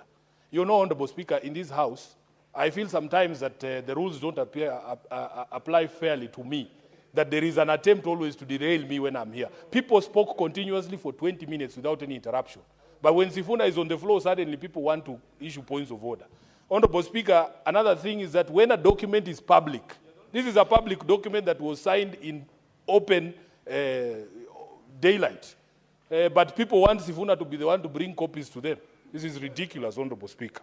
Let me conclude, Honorable Speaker, by saying that we address the question of clawback on devolved functions. Now I'm not even referencing any documents.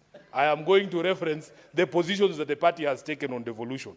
Number 1, Honorable Speaker, that this devolution is something that we take pride in as having been part of the people who birthed it, and we want it to work for our people. We will resist any attempts to claw back on any devolved functions, Honorable Speaker. That is why you did not see me yesterday at that launch of or handover of housing by the President, because I strongly believe that housing is a devolved function. You will not see me at the President's launch of markets, because that's a clawback to devolution. So that person who was asking me yesterday, there's a senator who asked me yesterday why I was not at that place. It's because I believe in devolution. And this is clawback to devolution. Number 2, Honorable Speaker, that we must devolve all funds for the functions that are devolved. That is the reason why my party and my party leader has taken a position on RMLF and he has taken a position on CDF. He has said that as far as roads are concerned, the Constitution is clear in the 4th schedule. There are only two levels of roads. We have national roads and county roads.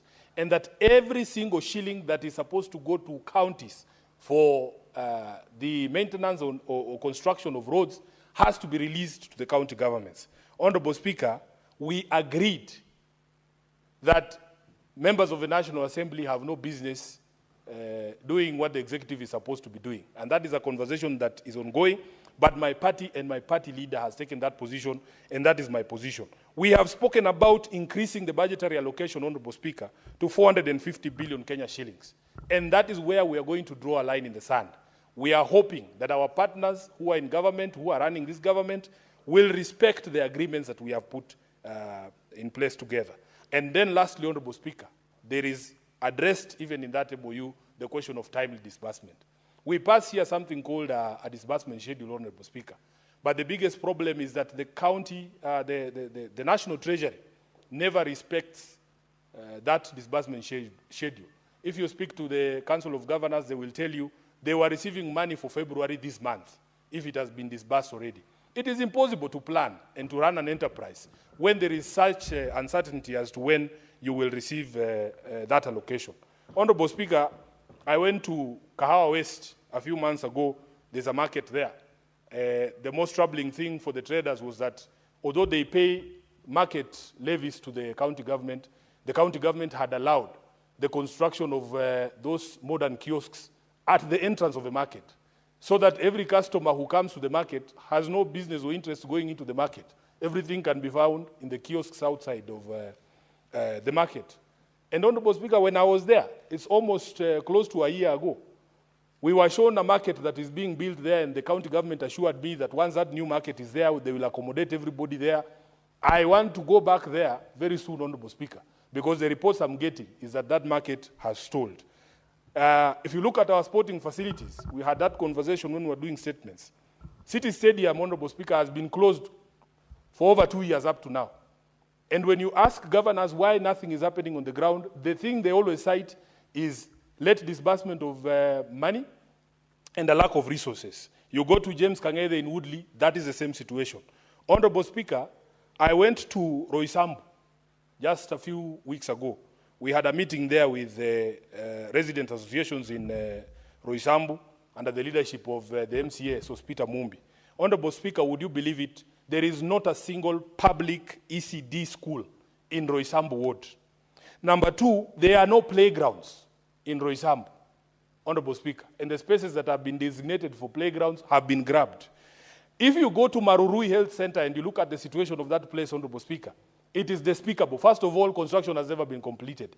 Number two, there was supposed to be a fence that is built because you can imagine, Honorable Speaker, it is a maternity and it is so close to the road that people can actually hear and see our mothers when they are giving birth, something that is the indignity that we spoke about. I say the governor promised a city of order and dignity. You should go to Marurui when it rains, Honorable Speaker. You will be embarrassed to be in the city of Nairobi. I had another meeting recently with MCA Ndungu from Kiamaiko. He tells me there is no single capital project that is being undertaken in Kiamaiko ward, Honorable Speaker. And that the biggest problem is even last year when they were given some allocation for construction of roads, some contractors did good Cabro roads in the ward, but they have not been paid up to now. When you ask Sakaja, Governor Sakaja, he will tell you he has no money. Late disbursement by the National Treasury and other challenges that he says he's facing. I had a meeting with Karis, who is our MCA, Honorable Speaker, from Ruai. Ruai is one of the largest wards actually in Nairobi. It is actually the largest. I think it's about 100 square kilometers. Honorable Speaker, number one, there are no roads that have been built by the county in Ruai ward. There was an attempt, he told me, to do a road called Kanisani Road, Honorable Speaker, and about 387 million shillings was allocated. Then the road construction was broken into two parts, Part A and Part B. The contractor did something for Part A. 3 rainy seasons later, Honorable Speaker, that entire thing was washed away because he did not have the resources to be able to complete the road. He told me about the water situation in his ward. Honorable Speaker, that cartels have gotten into the procurement for the connections from the main pipes to the homes and ensured that a tender is not awarded for that work. Up to today, the people of Ruai are not enjoying that water that they were supposed to enjoy. I was shocked, Honorable Speaker, that the situation in his ward is so bad that private people have decided to fund county services, that they will ask for the county to give them a tipper, a lorry, or those machines that grade roads. They will fuel it themselves. Honorable Speaker, are we really in a situation where private money now has to be sourced for us to be able to undertake services for our people? It is such a shame, Honorable Speaker. And these are the reasons why I want to say, Honorable Speaker, I agree 100% with our Committee on Finance and Budget, who have proposed 465. For me, the line will be drawn in the sand at 450, personally, because of the position that has been taken by my party. Honorable Speaker, therefore, we will not support any attempts to claw back our devolution, and we want to say that the CS for Treasury must make sure that there is observance of the disbursement schedule so that county governors can also plan. Lastly, Honorable Speaker, allow me to say something that arose in the course of the debate in the morning. Honorable Speaker, as a Kenyan leader, I know that we leaders have a responsibility to Kenyans and no other person. I was deeply embarrassed, Honorable Speaker, that at a time when people are being deported from our neighboring country, and if you look at my passport, Honorable Speaker, I have the blue passport. It says East Africa Community. When I was a member of the Law Society of Kenya, Honorable Speaker, at the council, we used to do something called, push for something called cross-border practice. There are lawyers who are qualified from the University of Dar es Salaam, Tanzanians, who practice law in our Kenyan courts. There are students at the Kenya School of Law from Tanzania and from Uganda. I know lawyers who went to Kampala International University and Makerere, who qualified there, and they have come to the Kenya School of Law. They are practicing law in Kenya. So therefore, Honorable Speaker, for us to have a situation where people cannot be allowed to move freely in the community is something that we must call out. Honorable Speaker, I have heard people trying to justify, saying, oh, these are activists. Activism in itself, Honorable Speaker, is not a crime. I know Tanzanian law, there's no law that says activism is a crime, Honorable Speaker. So for me, I was deeply embarrassed to see our Foreign Affairs Minister, who should be our foremost defender, adopt a very nonchalant, a very laid-back, a very lazy attitude yesterday on Citizen, Honorable Speaker, that he has not even summoned the Tanzanian ambassador to ask him what was the reason why these brothers of ours were expelled. As we speak, there are Kenyans whose whereabouts are still unknown.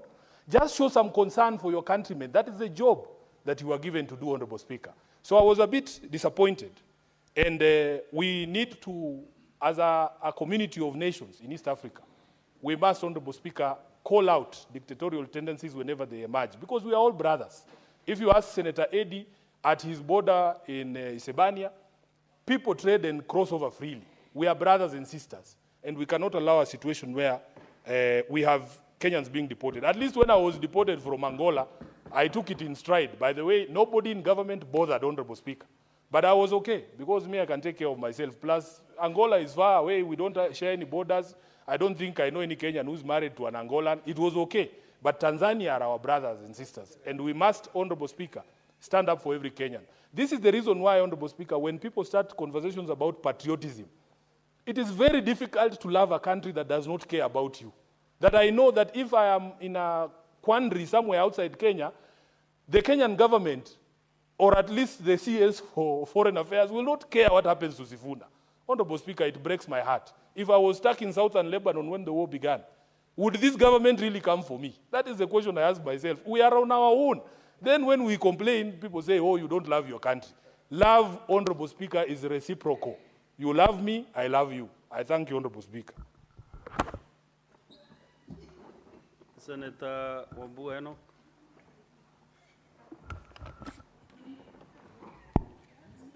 Thank you, Mr. Speaker. I like the parting shot by Senator Sifuna. He's craving love from the government so that he can love back.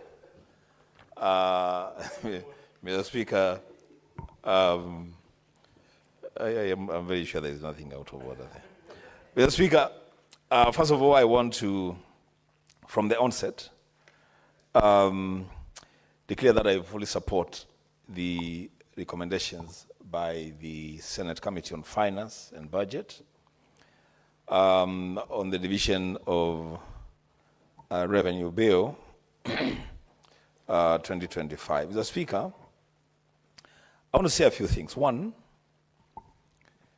the committee has given us a very elaborate and scientific account of why they are proposing 465 billion as the allocation to counties in this coming financial year.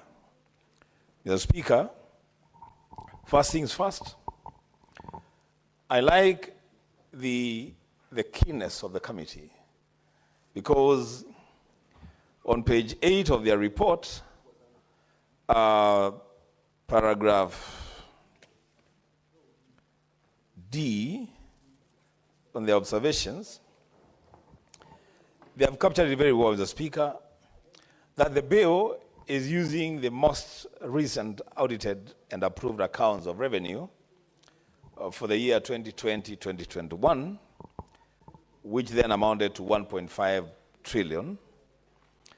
But the same assembly, on April 15th, later after doing their maths, they approved the audited accounts of revenue of 1.9 trillion for the financial year 2021-2022, which then makes that 1.9 trillion the latest audited accounts, and all calculations then should flow from financial year 2021-2022. But Mr. Speaker, even without going to the science of this argument as captured by the report of our committee, Mr. Speaker, it is very clear that the ordinary revenue is growing every year, but there is no proportionate growth in revenue allocated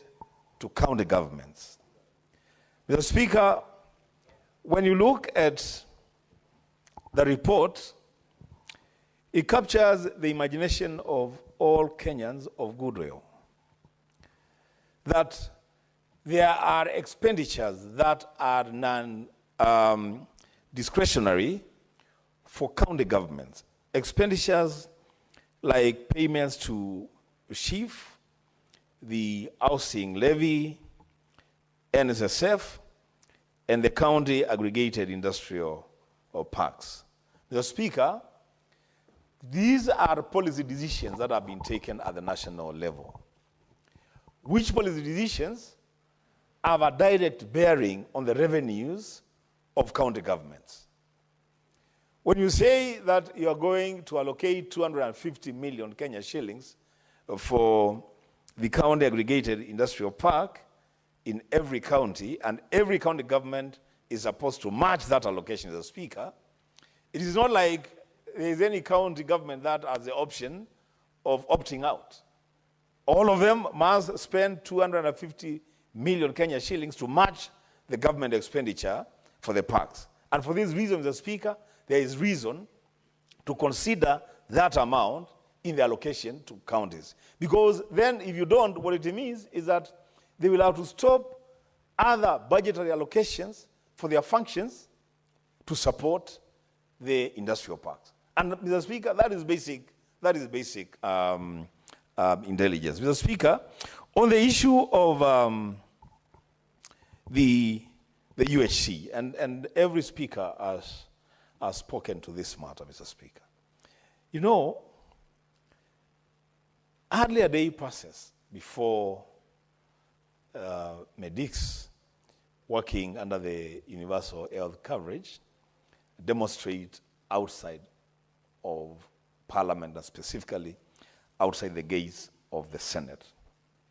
Mr. Speaker, I heard the minister or the cabinet secretary responsible for health the other day saying that they are now going to be offloading the UHC staff to county governments. Mr. Speaker, if that is going to happen, then the expectation, Mr. Speaker, would be that all these UHC staff, if they have got to migrate to the county government's payrolls, then they must migrate with their budget for their salaries and allowances.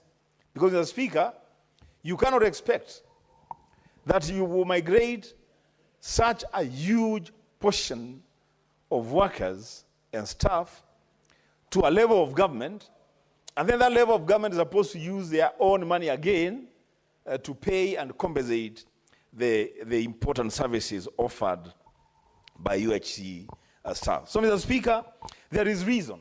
There is reason to stick to the guidance by our committee to ensure that counties get 465 billion for the next financial year.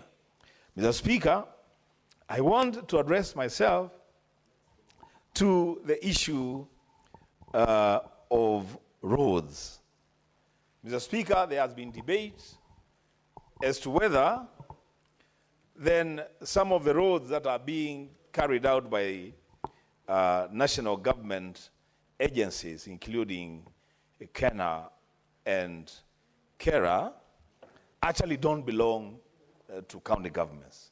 Mr. Speaker, truth be told, and I'm happy that I've heard that the Prime Minister will be with us tomorrow.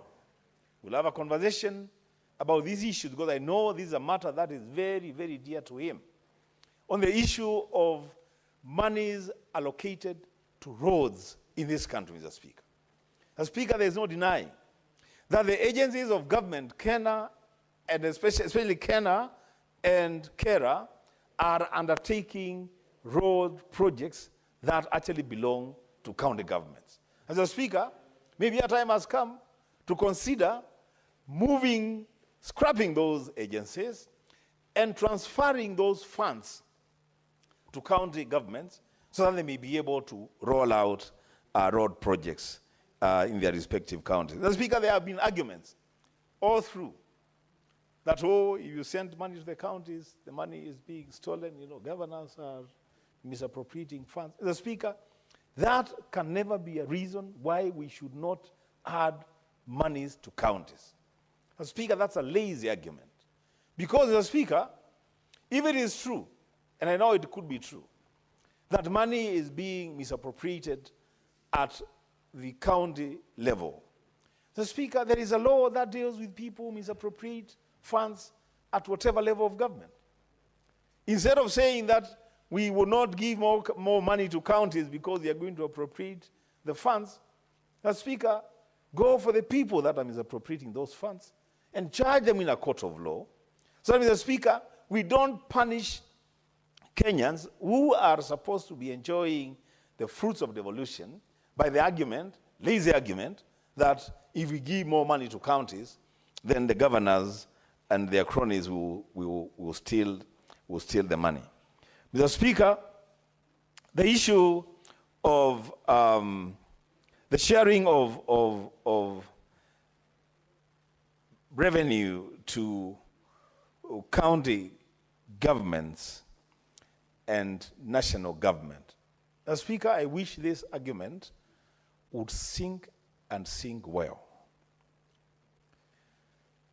There is a very big misplaced notion that the national government can allocate money to county governments. Mr. Speaker, that is a notion that we must really deal with. And that is why, Mr. Speaker, and I don't know what has happened to a bill that I had proposed to separate the Ministry of Finance and Treasury. I think it's still being worked on. I don't know, Mr. Speaker. But surely, Mr. Speaker, it can never be that the national government will decide how much money will be given to county governments. That is not their work to do. Mr. Speaker, the decision as to how much money goes to each level of government is a decision of Parliament. The Speaker, the last time I checked, a parliament is defined as the Senate and the National Assembly. So this matter sits properly where it is. It is us, elected leaders at the national legislature, to decide the division of revenue between the two levels of government, the national government and the county governments. And so, Mr. Speaker, what the Treasury can do is just make a submission like any other stakeholder would make a submission on how the monies should be shared. It should never be lost on us, Mr. Speaker, as legislators, as leaders in this country, that this is our responsibility. This is not the responsibility of the national government to determine and decide how much money will go to county governments. Another, Mr. Speaker, I want to address governors. The Speaker, we spend a lot of time on the floor of this chamber and in our committees, trying to push as much as we can to allocate funds that are commensurate with the functions allocated to county governments. But Mr. Speaker, at times when we are negotiating and pushing for more funds, more often than not, the governors would strike a deal at some organization called IBEC and decide that they are going to settle for less. And as a Speaker, just by that stroke of decision, our people begin to suffer low allocations. As a Speaker, on this one, I want to plead with our governors to sit back and wait for the Senate to fight for allocation to counties, because that is a core responsibility and a core function of the Senate. The Speaker, as I conclude, I want to say this, Mr. Speaker. The CRA has a responsibility and a duty of care to ensure the success of devolution. One of the greatest things and assignments that the CRA should have undertaken by now, more than 15 years, Mr. Speaker, into devolution, is the aspect of costing devolved functions.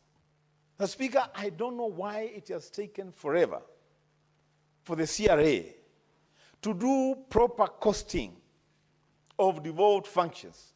So, Mr. Speaker, we stop groping in the dark. So when you say you want to finance a devolved function like agriculture in the 47 counties in the country, how much money is needed to be allocated to the counties to deal with matters agriculture? If you want to say, Mr. Speaker, we want to properly fund health, how much money do we need to devolve to the health dockets in our counties to be able to facilitate proper health care? And Mr. Speaker, so the CRA must be called out to move with speed, Mr. Speaker, and ensure that they cost the functions that are devolved. Mr. Speaker, the indication of how the percentages that should go to each level of government, the English use there is very simple and basic, that it is at least 15%. So the argument there should be that whatever it is that you do, even after you've done the costing, whatever you do, even if it costs so little, that allocation should not be less than 15% of the nationally collected revenue. As you have 15%, it's not a dictate. It's not like you're being told, just give 15%. You're told you can actually even, Mr. Speaker, you know the real analysis of that provision is that you can actually decide to give even 80% of the nationally collected revenue to counties and give 20% to the national government. That is the interpretation. For as long as you don't give county governments less than 15% of the nationally collected revenue. And Mr. Speaker, when you talk about the nationally collected revenue, What are we talking about? We are talking about monies collected in every corner of this country. The Speaker, it is very unfair to the remote parts of our country where revenues are collected and so little of it is plowed back to those regions. The people, Mr. Speaker, of Kaningo in Mwingi North, the people of Usweni, Mr. Speaker, who are your neighbors in Mwingi North, the people of Athi, who border Kibwezi and Makueni County, Mr. Speaker, those people contribute to the nationally collected revenue in this country. And those people, Mr. Speaker, they need the monies plowed back to them for service delivery. And that's why we say, Mr. Speaker, on the issue of roads, it is actually ridiculous that we will collect money from all over, including the RMLF. And again, I'm very, very happy that the Prime Minister will be here tomorrow. I'm very sure he's very passionate about the matter of the RMLF. But Mr. Speaker, you collect money from all over the country because vehicles are being fueled all over the country. Then you take almost the entire amount of money and you give it to national government road agencies to roll out projects. But the people, the bulk of the people who have contributed to that fund continue to suffer bad roads. Mr. Speaker, it is time that this Senate put their foot on the ground, Mr. Speaker, and insist that we are going to stick to 465 billion Kenya shillings allocated to the county governments. Mr. Speaker, lastly, to the members of the National Assembly, we will take the invitation to go into mediation on this bill. But what I want to tell members of the National Assembly is that the country is watching. The people are watching.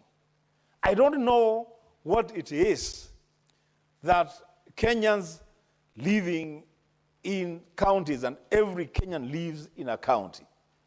I don't know what the problem is that the members of the National Assembly have with devolution. As Speaker, I have said before, I want to go back on record, that actually the biggest enemies of devolution in this country, first in that list is the National Assembly. Why would you want to allocate less money to roll out functions in your constituencies, functions that are affecting your own family members, your own constituents? Because, as Speaker, if we send more money to constituencies, to counties, and this money is used to roll out health programs, to do water projects, to do, Mr. Speaker, issues with roads. It is the people in the constituencies represented by members of the National Assembly who stand to benefit. I don't see why we should be having this argument all the time, every year, that we must fight over division of revenue. And every time this fight comes up, Mr. Speaker, the National Assembly is allocating less money. The Senate wants more money. I don't know why this battle is important, but Mr. Speaker, because we have been invited into this battle, we are going to get into the ring, we are going to fight, and are going to win for the Kenyans living in our country. Mr. Speaker, with those many remarks, I support the report of the Finance and Budget Committee and the proposed amendments to the bill. I thank you. Very well. Senator David Wakoli. Thank you, Honorable Speaker, for this opportunity, Honorable Speaker. Honorable Speaker, allow me to switch languages so that I communicate to Kenyans. I plead for your permission, Honorable Speaker. Asante Mheshimiwa Speaker kwa nafasi hii ili niweze kuchangia kuhusiana na mapendekezo ya fedha ambazo zapaswa kwenda katika kaunti. Mheshimiwa Speaker, jumba la Senate limejieleza wazi kwamba tunahitaji bilioni 460 ili kugharamia changamoto na hali ya maisha katika kaunti zetu na bajeti ambazo kaunti zimeweza kuwasilisha katika maeneo bunge yao, Mheshimiwa Spika. Wiki lililopita, Mheshimiwa Spika, vikundi vya maseneta vimekuwa vikizuru pembe mbalimbali za nchi ya Kenya kukagua miradi ya maendeleo na utekelezaji wa miradi na ugatuzi katika nchi ya Kenya, Mheshimiwa Spika. Mimi ni mmojawapo wa kamati ya afya, Mheshimiwa Spika. Tulizuru kaunti ya Wajir, Marsabit, Mheshimiwa Spika, na Mandera, Mheshimiwa Spika. Yale tuliyaona, Mheshimiwa Spika, ni ya kusikitisha kwamba baadhi za kaunti ambazo tuko nazo hazina fedha za kutosha kununua mitambo ya kisasa ya matibabu. Hazina pesa ya kutosha kuajiri matabibu ambao tumeona wakiandamana na wana ari ya kupeana huduma kwa Wakenya, Mheshimiwa Spika. Kamati ya ardhi, Mheshimiwa Spika, imezuru Kisii na Busia, Mheshimiwa Spika. Tunaona vile vile lazima sekta hiyo iweze kupewa fedha za kutosha ili masuala ya ardhi katika kaunti yaweze kushughulikiwa. Na iwapo haya yote lazima yatekelezwe, Mheshimiwa Spika, ni lazima tuongeze kimo ama fedha ambazo zinaenda katika kaunti zetu. Wiki iliyopita, Mheshimiwa Spika, nilikuwa na kamati ya ukulima, uchumi samawati na ufugaji katika kaunti ya Bungoma, Mheshimiwa Spika. Kulikuwa na ari ama moyo kwa wakulima wa kahawa waweze kupata ardhi ya kuzindua taasisi ya utafiti, waweze kuwa na maabara ya kutafiti aina na ubora wa kahawa, Mheshimiwa Spika. Lakini hivi vyote iwapo tunataka vitekelezwe, lazima bajeti zinazoenda katika kaunti zetu ziweze kuimarika.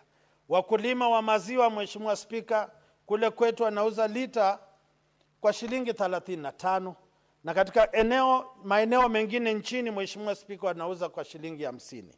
Kile tunasema ni lazima fedha ziongezwe katika makadirio ya bajeti ili magavana waweze kuwajibika kwa fedha ambazo wako nazo na Wakenya waweze kuandama fedha hizi kuhakikisha kwamba zinatekeleza majukumu yao.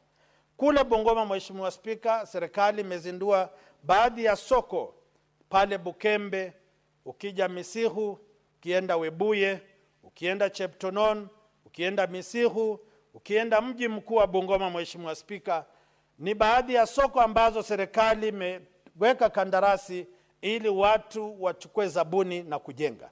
Lakini itakuwaje kwamba serikali ya kitaifa inataka kufanya kazi ya kaunti ambazo zilipigiwa kura na magavana ambao wako na wajibu wa kujenga soko? Sisi tunashukuru serikali imeanzisha mchakato wa kujenga soko. Lakini sasa tunataka tunaposonga mbele bajeti ziwekwe katika kaunti zetu ili magavana na mawaziri wao wapange na viongozi wa wadi waweze kufanya kile tunasema kudhibiti na kuchunga jinsi fedha hizi zinavyotumika. Mheshimiwa Spika, ndio kwa sababu mimi nasema jumba la kitaifa wana fedha ambazo naona wanaparamia, wanataka zidhibitiwe katika mikoba yao. Ni sawa. Lakini sisi kama maseneta lazima tuhakikishe kwamba Wakenya ambao kila mara wanakamuliwa kwa ushuru wao lazima tuwafanyie kazi. Sekta ya maji, Mheshimiwa Spika, ukienda katika maeneo ambayo yana ukame, wana shida ya maji. Maji yamegatuliwa. Lazima wawe na mitambo na mashine ya kuchimba maji ili kina mama katika pembe mbalimbali waweze kujinufaisha.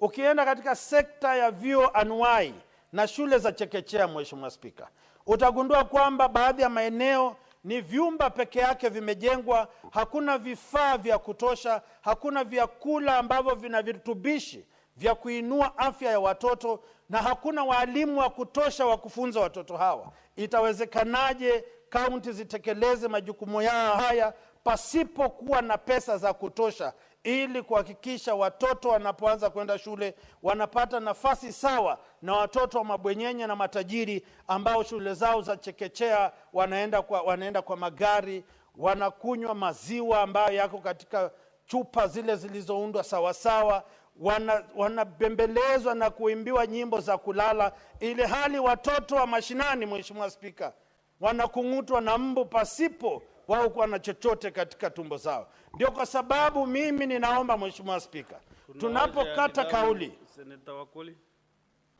kiongozi wa wachache.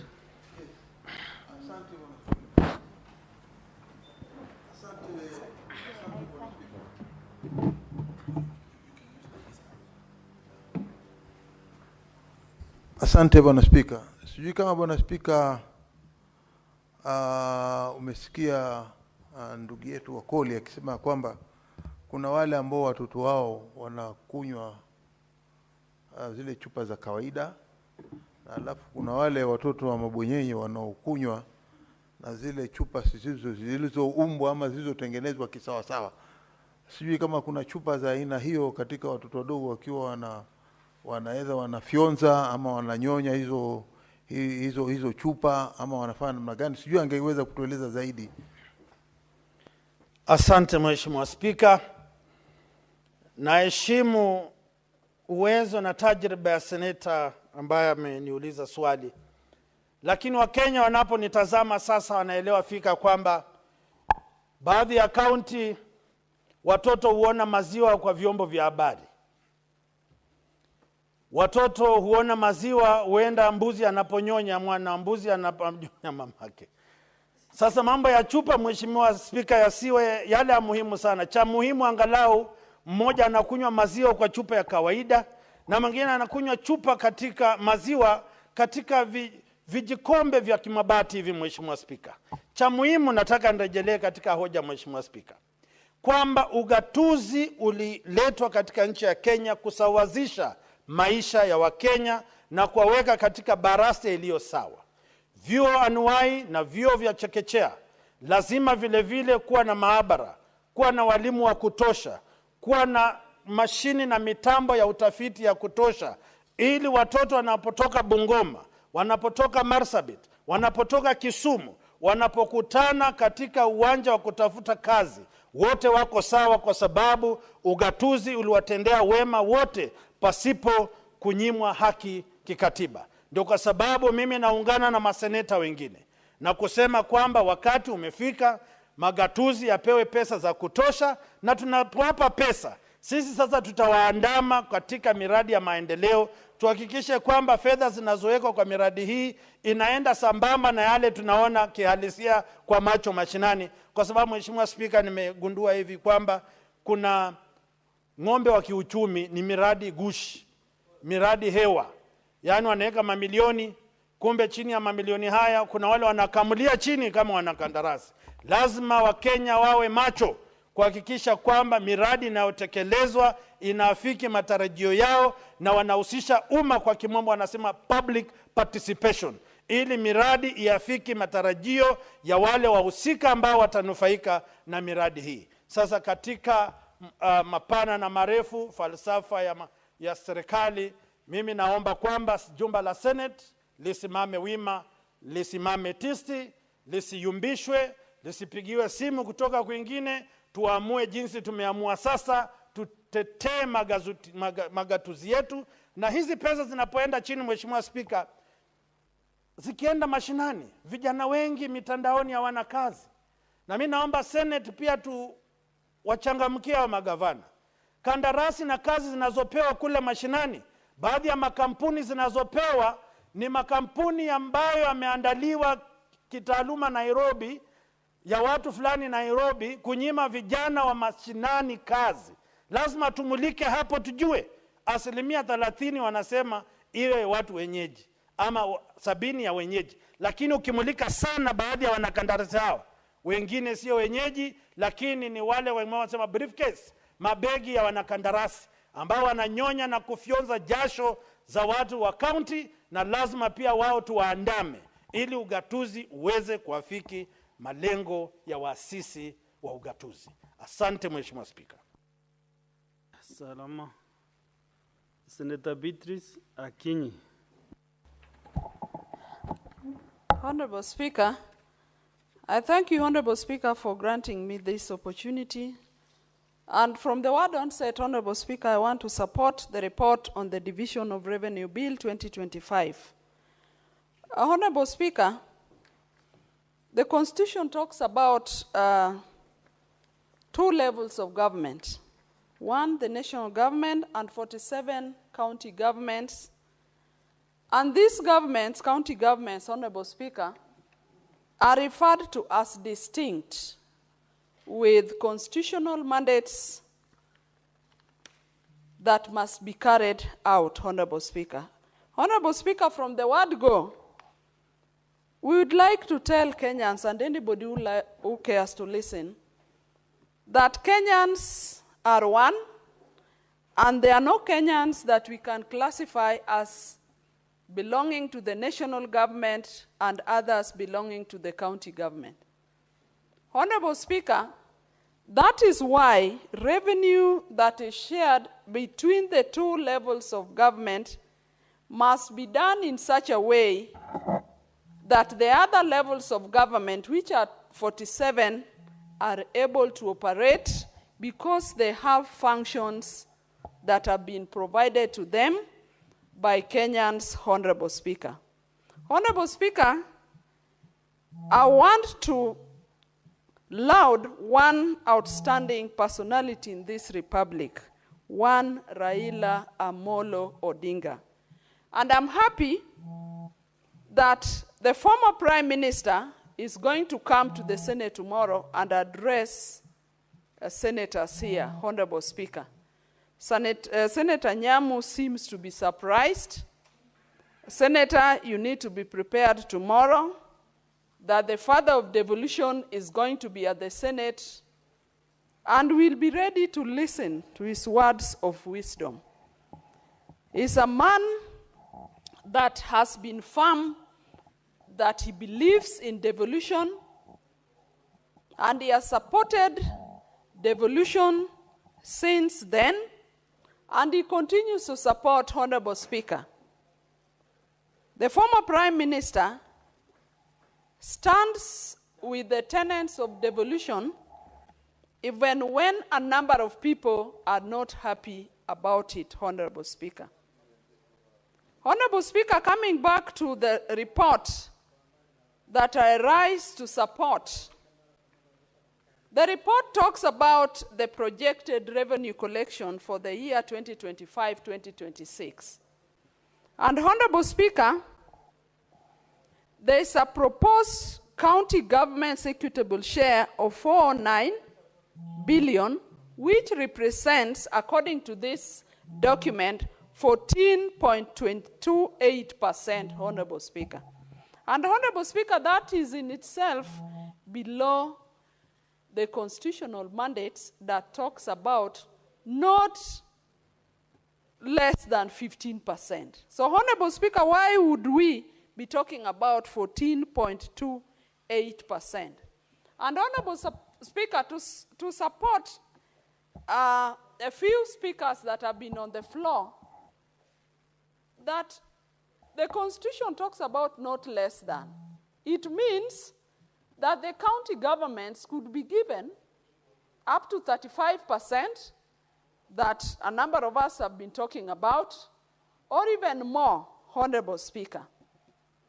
Honorable Speaker, the county governments have constitutional mandates, and some of these services are in dire need with our people, Honorable Speaker. And that is why we are saying, Honorable Speaker, that I support this report that the county governments needs to be given not less than 465 billion for the year 2025-2026, Honorable Speaker. Honorable Speaker, let's just refer back to some of the functions that the county government undertake. We have a key component of services in the roads department. Although this service is shared, Honorable Speaker, we have even a classification of roads referred to as county roads and national roads. Honorable Speaker, if the counties are not given adequate funding, how will the counties open up and make county roads motorable? Honorable Speaker, let us reflect back to our counties. I come from a constituency called Ndewa, in Homa Bay County. Honorable Speaker, in Dewa sub-county, if today you travel beyond the one tarmac road that comes from Rodi Kopany to Sori, it is just a road that goes through that constituency. Basically, we have no roads in that constituency. And part of our hope is that roads that are classified as county roads would be opened up, would be marramed, would be made motorable. Today, Honorable Speaker, we have a road that passes through Ndewa from the Ndewa low courts. It's called the Gaena, it is called Ndewa Gaena Sidede Road. Honorable Speaker, it is a key road in that constituency and in my ward. Honorable Speaker, you cannot even use any means of transport other than going on foot to use that road. In my constituency, Honorable Speaker, we have a pathetic state where when we have funerals, Honorable Speaker, we have a constituency where now we are carrying dead bodies in coffins on our heads, something that people left over 30 years ago, Honorable Speaker. And it is based on that we call that the county governments must be given adequate funds that would help them to open roads, to marram them, and to make them motorable. Honorable Speaker, roads are enablers for our economies. Our people are struggling, be they farmers or business people, Honorable Speaker. But because of lack of access, the cost of doing business, even the cost of transporting their farm produce is too high. Honorable Speaker, other than the roads, the county governments have a mandate on water. We are lucky in our counties, and in mine in particular, we have heavy rains now, so our people have the benefit of having water courtesy of rains, Honorable Speaker. But Honorable Speaker, when the rains subsides, and when the dry season comes, Honorable Speaker, water will be a problem wherever we come from. Because the rural areas depend on boreholes, Honorable Speaker, because of climate change, most of the streams that our people traditionally relied on as sources of water have all dried up. So our people have to look for water beyond the required distances worldwide. In my constituency, once more, we had a borehole that was developed by the Lake Victoria South Water Board in Dewa. It broke down a few years ago. Attempts have been made to rehabilitate the water system. So basically in that area, people have no water. Streams have dried up. We don't have boreholes. Our people don't have water. And it is for that reason that we require adequate funding so that our people can have water as provided by the county governments and as provided in Schedule 4, Honorable Speaker. On the same water provisions, Honorable Speaker, we have the urban water systems. But Honorable Speaker, it is important to take note that most of the systems, the infrastructure that was developed in the urban centers that are run by the county water companies,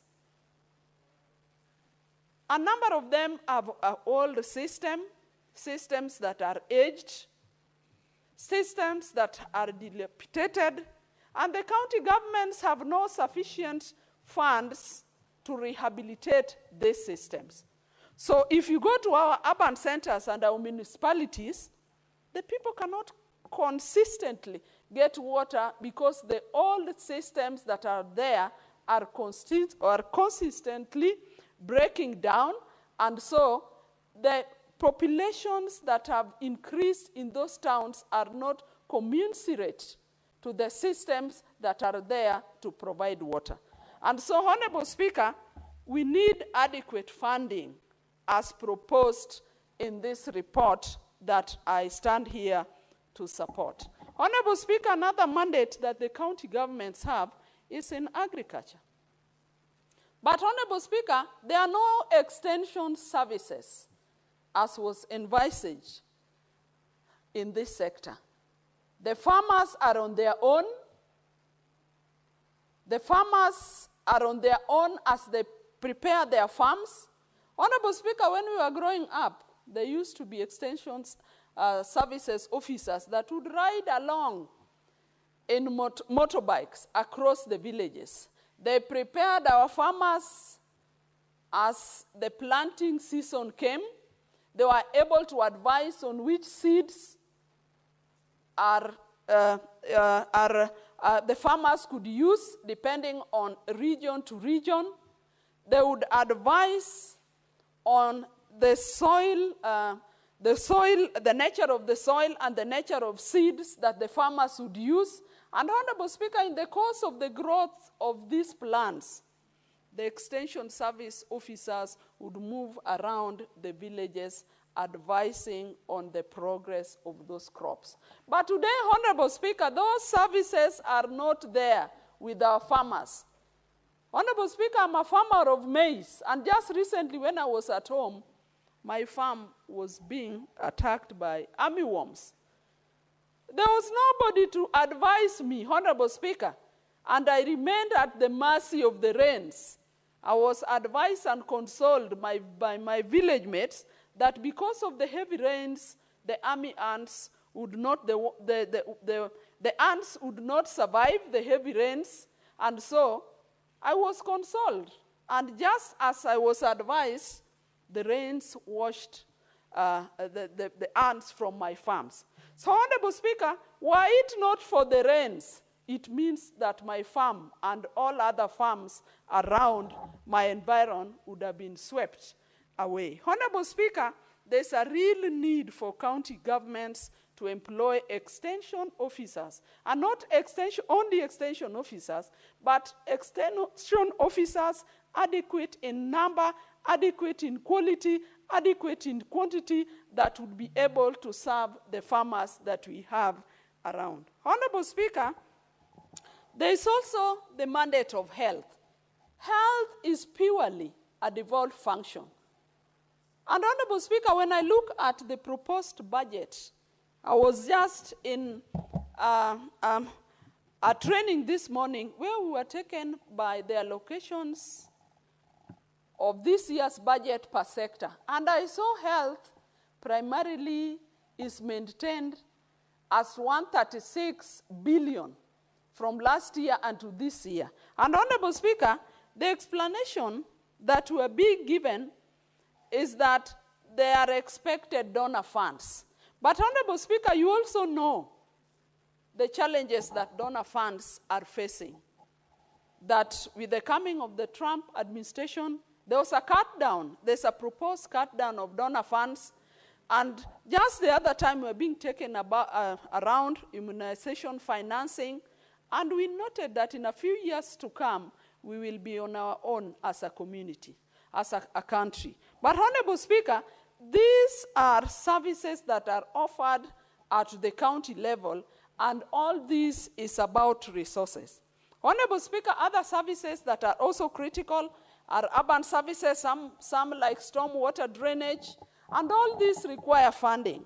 Honorable Speaker, in my own village town, called Ndewa Town yesterday, it rained heavily and half of the town was filled with water because of storm water drainage challenges. Honorable Speaker, I'm giving this because these are services that must be offered by the county government. Other than that, under urban, we have the street lighting, we have solid waste management. And Honorable Speaker, all these services require money. Honorable Speaker, the county governments do not exist at the mercy of anybody. These are governments that are spelled out in the Constitution. And I want to support this report as presented, and Honorable Speaker, we want to say that the county government's allocation must increase as years go. We cannot remain with the same figures, and because the county governments must function and fulfill their services as provided in the fourth schedule. Honorable Speaker, even as we ask for this amount as presented in this report, it is also important to take note that most of these functions we are talking about were never even costed, Honorable Speaker. If we did a costing of the functions, Honorable Speaker, if we did a costing of the services that were given to the county government, we might even find that we are still less with over even 100 billion.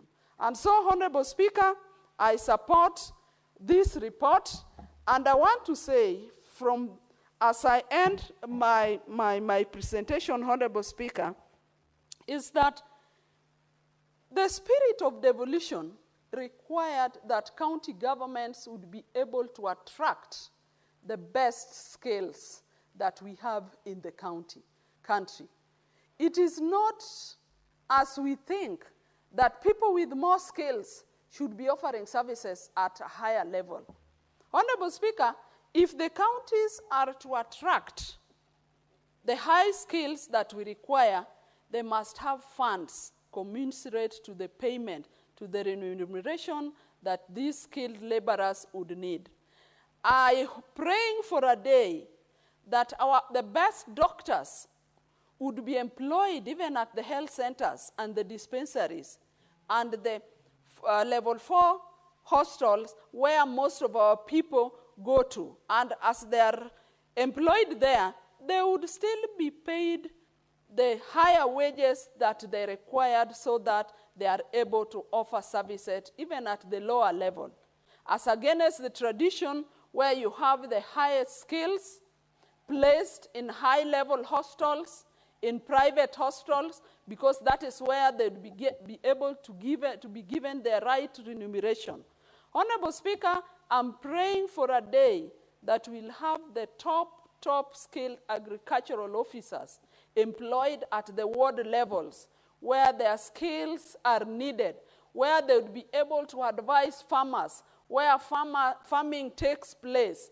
I'm praying, Honorable Speaker, that those best skills can go lower to our people, because that is what devolution was meant to bring. Devolution was not meant to bring services from the national to county and it stops there. Devolution meant that services, resources would move from the national government, go to the county county government headquarters, and go further to the sub-counties and go down to the ward level. So, Honorable Speaker, there are no services that our people get at the national level. At the national level, it is basically coordination of policy, coordination of standards. But, Honorable Speaker, where implementation takes place is down at the ward level. Honorable Speaker, just 2 weeks ago, with the Lands and Environment Committee, we visited Changara Dam in a ward in Busia County, where a proposed dam was funded by a World Bank. Honorable Speaker, it is a pity that we had a closer picture of a dam, something that is not useful to the people of Changara. And Honorable Senator Omtata, I would encourage you to push that agenda so that the people of Changara get services and get what was funded for them. There must be value for money. And Honorable Speaker, sometimes this does not happen because there may not be the right skills down there to supervise for this, for some of these projects. So, Honorable Speaker, I support this project based on the fact that the counties need money to perform some of these functions as given in the Constitution, and these functions are not only limited to roads, health, water, environment.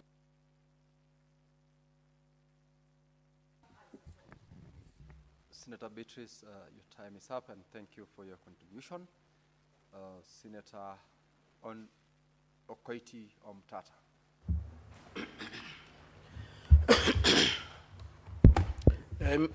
Mr. Speaker, sir, thank you for the opportunity to address this august House. I support the bill in terms of the increased amounts of 645. But, Mr. Speaker, and I'll also pick up from where the Senate has just left off, the question of the water pan in Changara, which was fully funded by the World Bank, and nothing happened. I took action. I got the people together, and we have been able to get the committee of the Senate to go down where Senator Beatrice is a member. They saw for themselves. And if they just walked across the boundary into Bungoma, they would see a sister dam of equal funding, which is functioning. In Busia, it never worked, so we hope we shall get to the root of that. But over and above that, the World Bank sent about 200 million shillings to Busia in the past 2 years, 2 budgets. I've done a follow-up. In fact, the group I assigned to do some auditing just finished and gave me a report yesterday. And none of them is functional, but all the money has been depleted. The money is not on account, money has been depleted. And so, in short, I'm just saying that Busia is an economic crime scene that needs serious attention from the Senate. It's a total crime scene. Now, going back to the motion on the floor, the question of division of revenue, I support the figure of 465 billion, 1,459,673 shillings that has been recommended. But that's as far as I support, because it's an increment from on the last. The only reason I'm supporting that figure is that it's an improvement on the last allocation. But I want to go back to the fundamentals of revenue division. And there are 2 things that I would invite the Senate to look at in the law. Of course, we agree that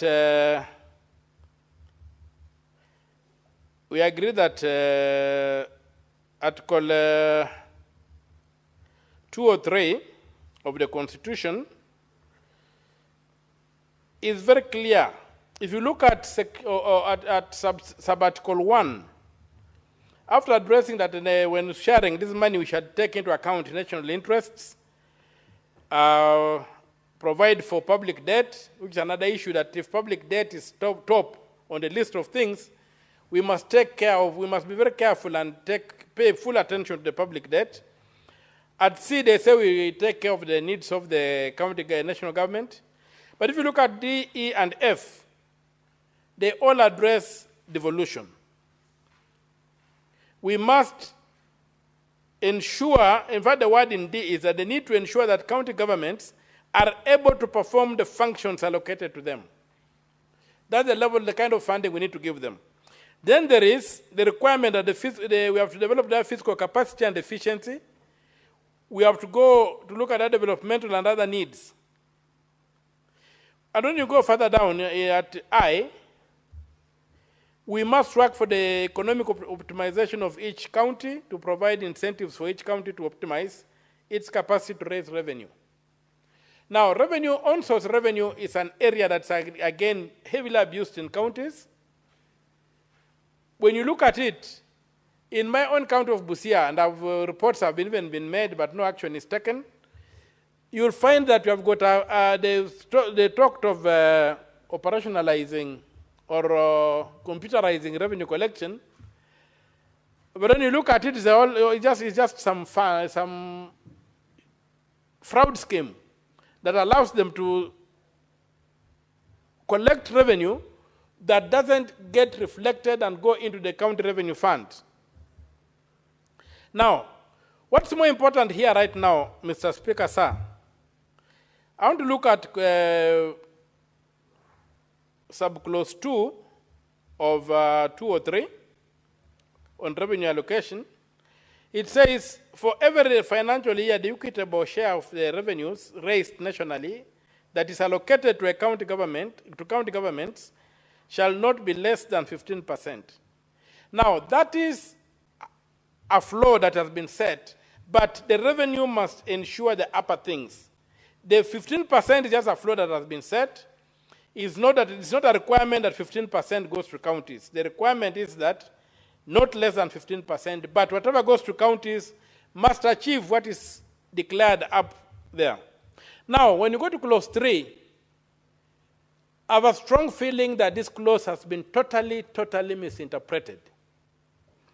And it is here, if you look at the approved revenues, when I look at my iPad on the approved revenues, it is said in under the recommendations, recommendation B, the schedule to the bill be amended to reflect the following.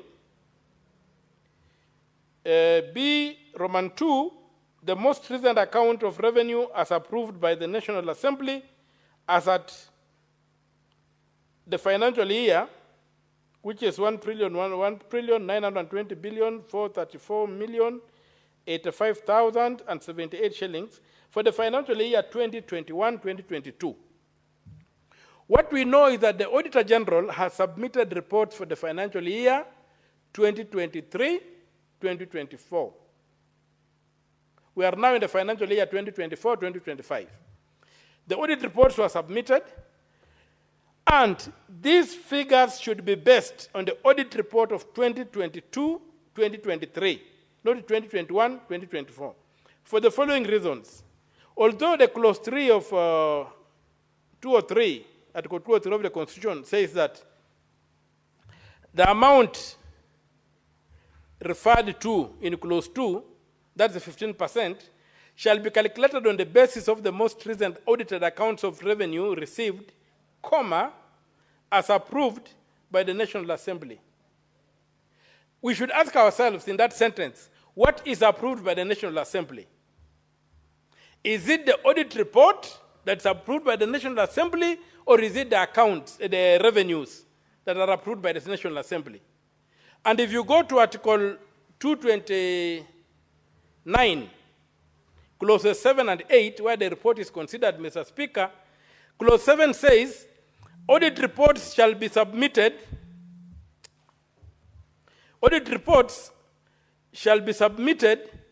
to Parliament or the relevant county assembly, that is 7. Number 8 says, within 3 months after receiving an audit report, Parliament or county assembly shall debate and consider the report and take appropriate action. There is no provision in that section where the National Assembly approves, or this House approves, or county assemblies approve audit reports. Mr. Speaker, audit reports are complete and final. If you want to challenge them, you can only challenge them in court. An Auditor General is an independent office, and their reports cannot be approved by this House. So, the interpretation of 203, clause 3, to mean that the National Assembly approves audit reports is erroneous. And it has denied county assemblies, it has denied county governments a lot of revenue, because we are now using a revenue of 1 trillion when the last budget was about 3 trillion. We should be talking of 15% of 3 trillion, not of 1 trillion. And Article 203, sub-Article 3, should be understood that the approval by the National Assembly refers to the revenue, not to the audit. And for the revenues that are approved by the National Assembly, revenues are introduced in Article 221. Because in Article 220 we are told that budgets of national and county government shall disclose revenue estimates of revenue and estimates of expenditure for those governments. And those are then considered under Article 221. And that's why they are approved. So, basically what Article 203 is telling us is that the budget an audit of the annual budget. We should implement the budget as has been audited, because once the revenues are approved, they are put into the Appropriation Act as the budget and passed by the House. There is nowhere else where the National Assembly considers revenues. So to say that the National Assembly approves the report of the Auditor General is erroneous. Because, Mr. Speaker, when you go to Article 229, if you go to Article 2,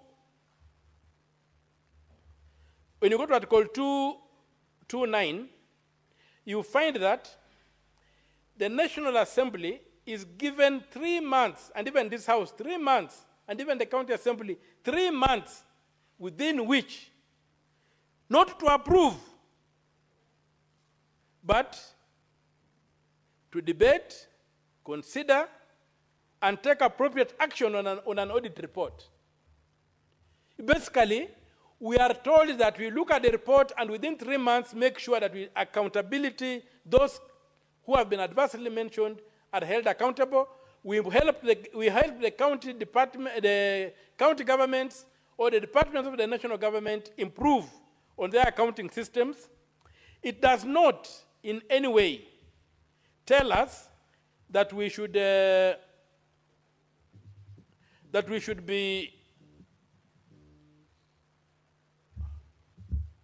does not in any way tell us that we should be approving the reports of the Auditor General.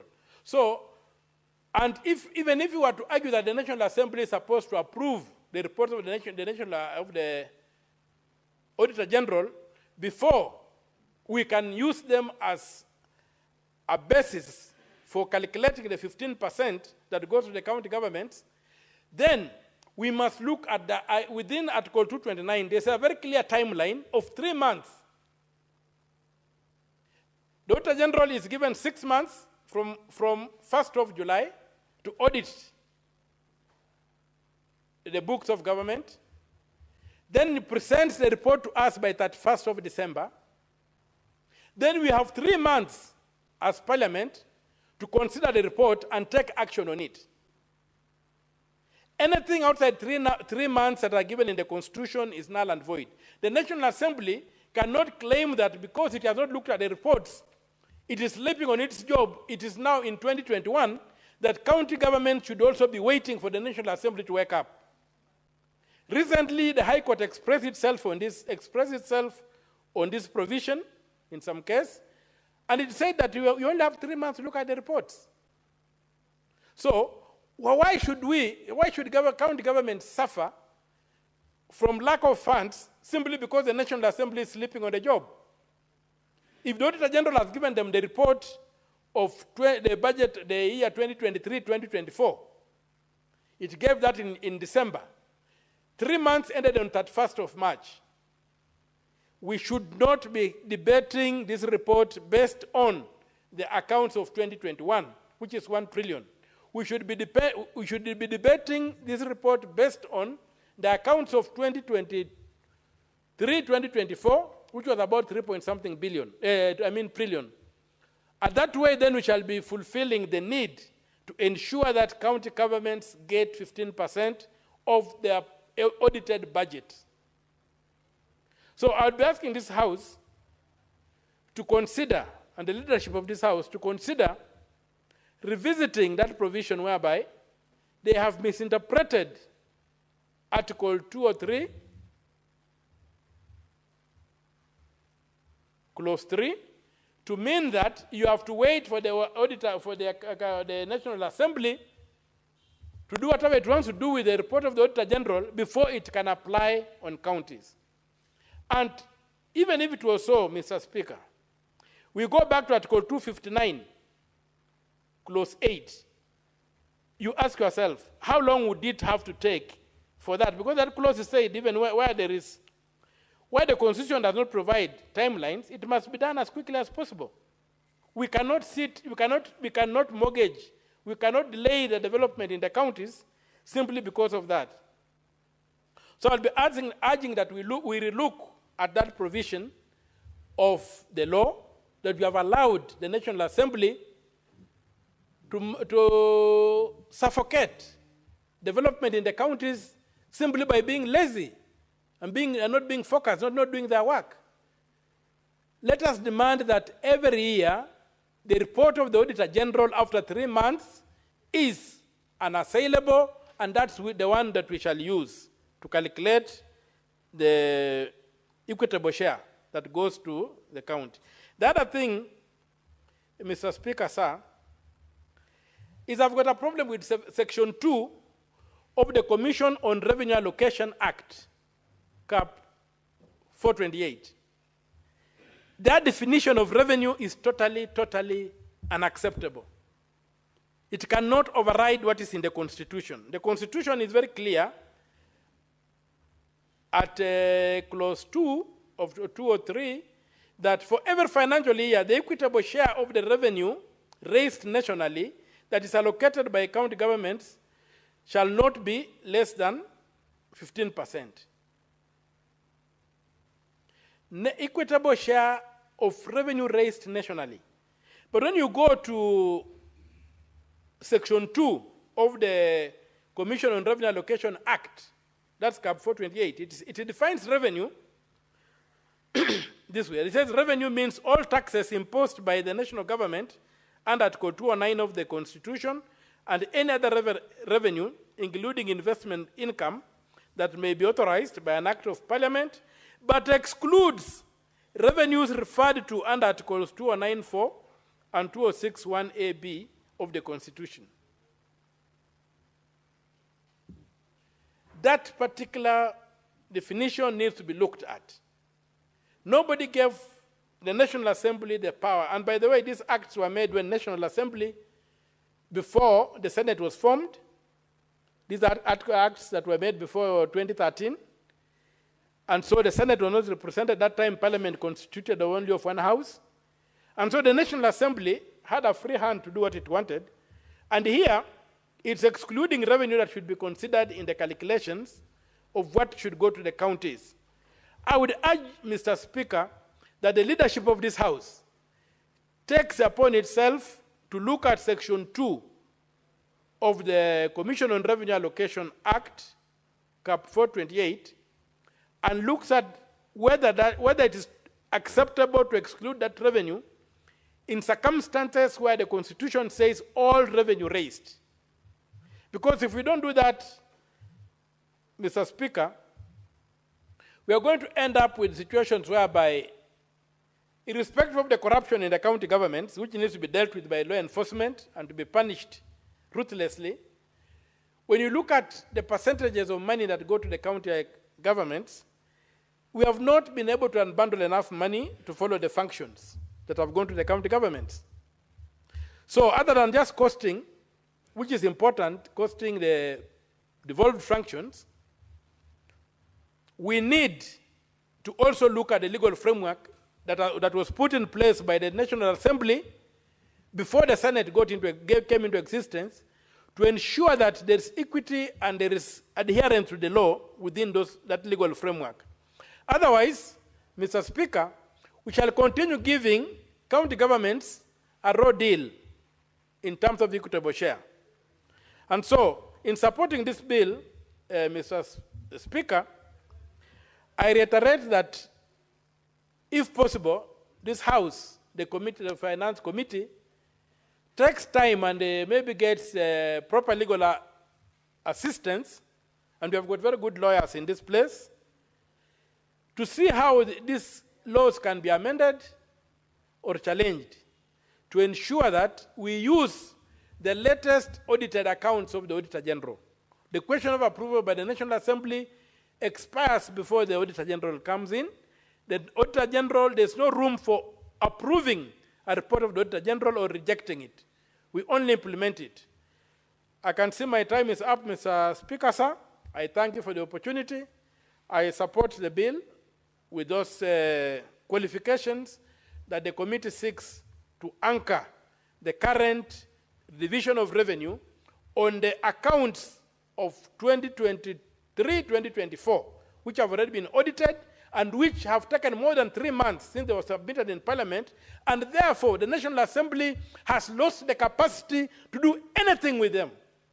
They run as they do. And if it was even to do anything with them, it could only implement the report. It does not approve. It does not review. It does not do anything. It does not change a comma. It does not add a comma. It does not cross a T. It does not dot an I.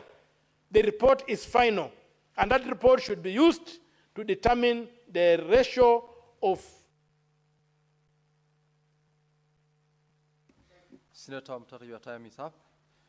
Being an astute public interest litigant, I do propose that the proposals that you have made in your submissions can go into proposals that will guide the eminent legal minds towards asking even the House to seek for those proposals in amendments to the relevant law so that we speak on one voice.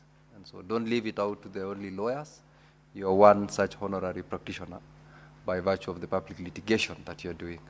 Senator Peris Tobiko.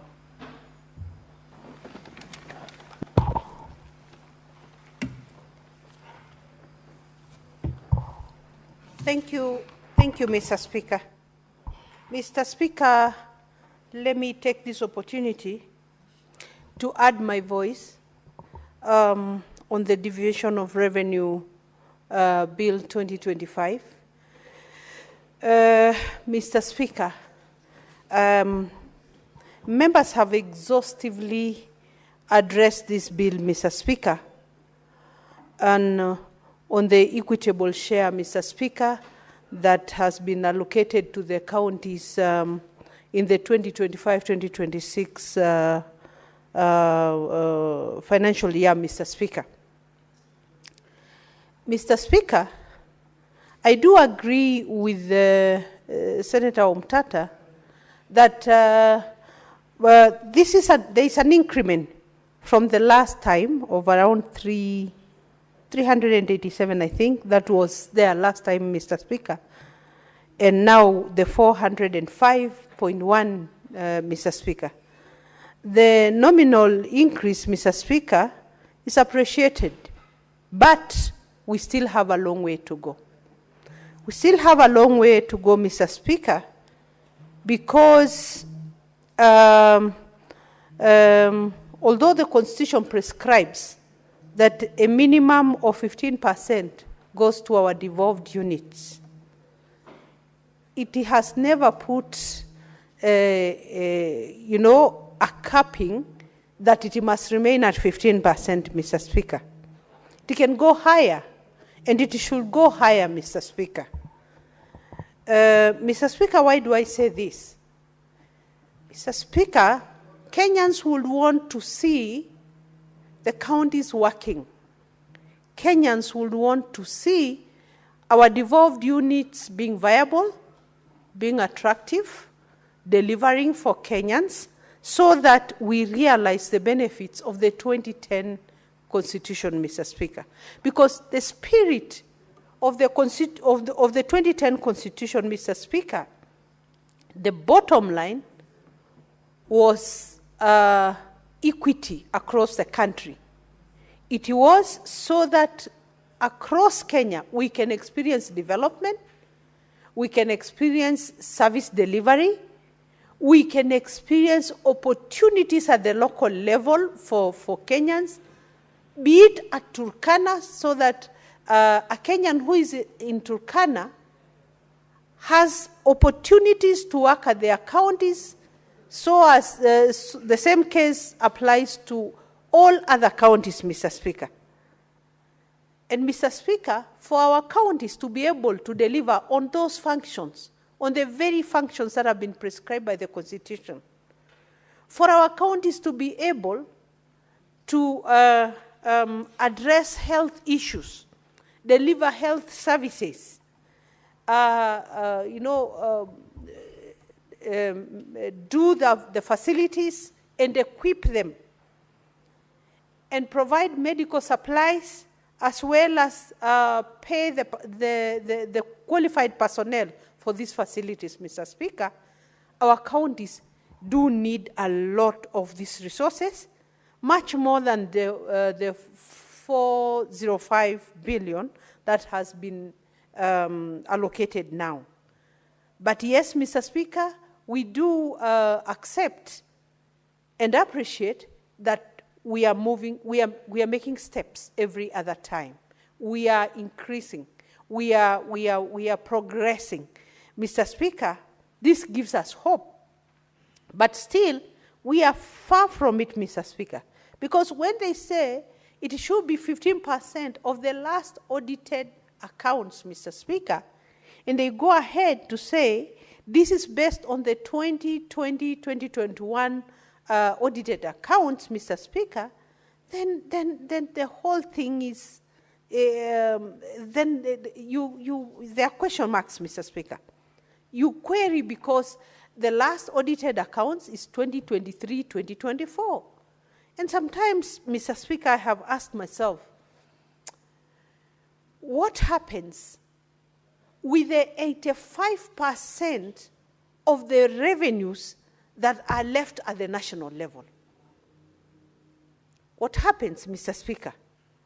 Because we are not seeing projects, mega projects, being handled at the national level, Mr. Speaker. Right now, Mr. Speaker, the expressway, which ends up at Mlolongo, should have been extended by now, Mr. Speaker. Should have extended even beyond Kitengela, maybe reaching Isinya, Mr. Speaker, so that we sort out the gridlock at Kitengela. Mr. Speaker, we want to see mega projects like the SGR fully functional. The SGR cuts across a very big part of Kajiado County, Mr. Speaker, starting from where we border Senator Manzo at Emali, all the way from Emali, coming to Sultan Hamud, through to Kalembwani, Kiu, coming all the way to Mavoko. And even beyond, from now where we border Senator Manzo at Emali, all the way to Mombasa.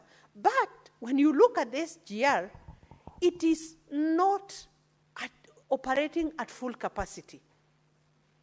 There were stations that were done along the railway line. Right now, they are white elephants because they are not functional.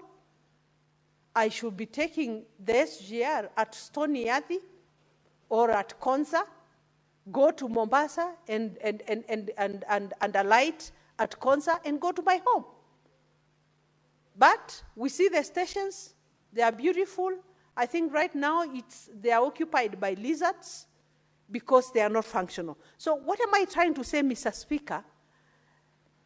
Even the 85% that is left at national level, at the national level, should be accounted for. We should see projects. We should see projects that are benefiting Kenyans, Mr. Speaker. Mr. Speaker, this country, even with our, our port, that we have a port and is used by neighboring countries, Mr. Speaker. I don't know if majority of Kenyans know that we don't even have a shipping line. We don't even have our own fleet of ship. Mr. Speaker, we don't, Mr. Speaker, neither do we have at our airports what we can pride ourselves in as a national airline, Mr. Speaker. KQ, which we pride ourselves with, is really not a national airline, Mr. Speaker. It's a private enterprise. Mr. Speaker, Kenyans would want to pride themselves like our neighboring countries. Ethiopia today has a fleet. Uganda has a number. And you wonder, a powerful economic bloc like Kenya does not, Mr. Speaker. And so even as we support the little that goes to our counties, Mr. Speaker, we must hold the national to account for the 85% that is left at the national level. Mr. Speaker, our counties have functions like agriculture. We must boost food productivity, Mr. Speaker. And how do we do that? If we do not support our counties with enough resources to be able to realize the full potential of our country in terms of agriculture. Livestock services, Mr. Speaker. Vaccinations of our animals, and extension services, Mr. Speaker, even for those who deal with crop farming, Mr. Speaker. Mr. Speaker, our roads is another big challenge at the counties, Mr. Speaker. With the classification of roads that's not very clear, we still have carer handling roads that are meant to be resources that are meant to go to our counties for the smaller subsidiary roads, Mr. Speaker, which will help those going to the markets to have access to markets from their homes, from their chambers, Mr. Speaker. Mr. Speaker, water is a devolved service which counties are supposed to be providing. But, Mr. Speaker, when we go to county visits, you find a big challenge. Find a big challenge because a lot of our counties are still not able to provide safe water to our constituents, Mr. Speaker. The sewerage facilities, Mr. Speaker, if I speak about Kajiado, because it's a county that I know most about, Mr. Speaker, although we have been able to visit many other counties, Mr. Speaker, Kitengela, a very big growing town, does not have a proper sewer system. Same as Rongai, Mr. Speaker. Same as Kiserian, Mr. Speaker. Mr. Speaker, if we don't address a sewer system, then we are waiting for disaster in our towns, in our very populated towns. Mr. Speaker, you know, the biggest challenge in a county like Kajiado is that the population living in Kajiado is necessarily not, the locals of Kajiado. All Kenyans, including yourself, Mr. Speaker, and many others, have their homes in Rongai, in Kiserian, in Ngong, in Kitengela. Kajiado has become the bedroom of Nairobi. And because of that, Mr. Speaker, our urban centers need proper planning. Our urban centers need sewer systems. Our urban centers need proper garbage management if we must live dignified lives, Mr. Speaker. And we need access, proper link roads to Nairobi, so that even if you stay in Ngong, you'll be able to make it to your workplace in Nairobi in good time and go back to you and have time in the evening with your children, Mr. Speaker. But as it is now, majority of Kenyans who live in those areas spend so much time on the road. From Galleria, going from Bomas, Galleria, going towards Masai Lodge, Rongai, Mr. Speaker, it's a gridlock. Towards Kitengela, it's a gridlock. Towards Ngong, it's a gridlock, Mr. Speaker. So what are we asking, Mr. Speaker? These resources should be accounted for. Our counties should get enough allocated to them so that we ease the living standards of Kenyans, Mr. Speaker, so that we can live in a country that we know has made leaps in terms of development, Madam Speaker. Madam Speaker, Mr. Speaker, sorry, our market facilities, when it rains, you will not want to get into the market to buy anything from those markets because the situation is not hygienic. You will really not want to buy tomatoes and potatoes from those markets, Mr. Speaker. Yet, we should be living clean. We should be providing enough resources for our counties. Mr. Speaker, let me mention this early enough, that even as we support our counties to get these resources, Mr. Speaker, the governors must account. The governors must be able to account not only for the equitable share, but they must also account for own source revenue that they are collecting every day from our markets, from the businesses, Mr. Speaker. They must be able to streamline on issues of licenses, Mr. Speaker, so that they are not killing the local economies and the small mamambogas and the riders, Mr. Speaker, who really are operating from hand to mouth, Mr. Speaker. Mr. Speaker, I would call upon the committees of this House, particularly PAC, CPIC, and those oversight committees, that we must be able to rein on to the counties. Each governor must be able to account to what goes into his county, Mr. Speaker, so that, Mr. Speaker, Kenyans realize the benefits of devolution, Mr. Speaker, because it is very important that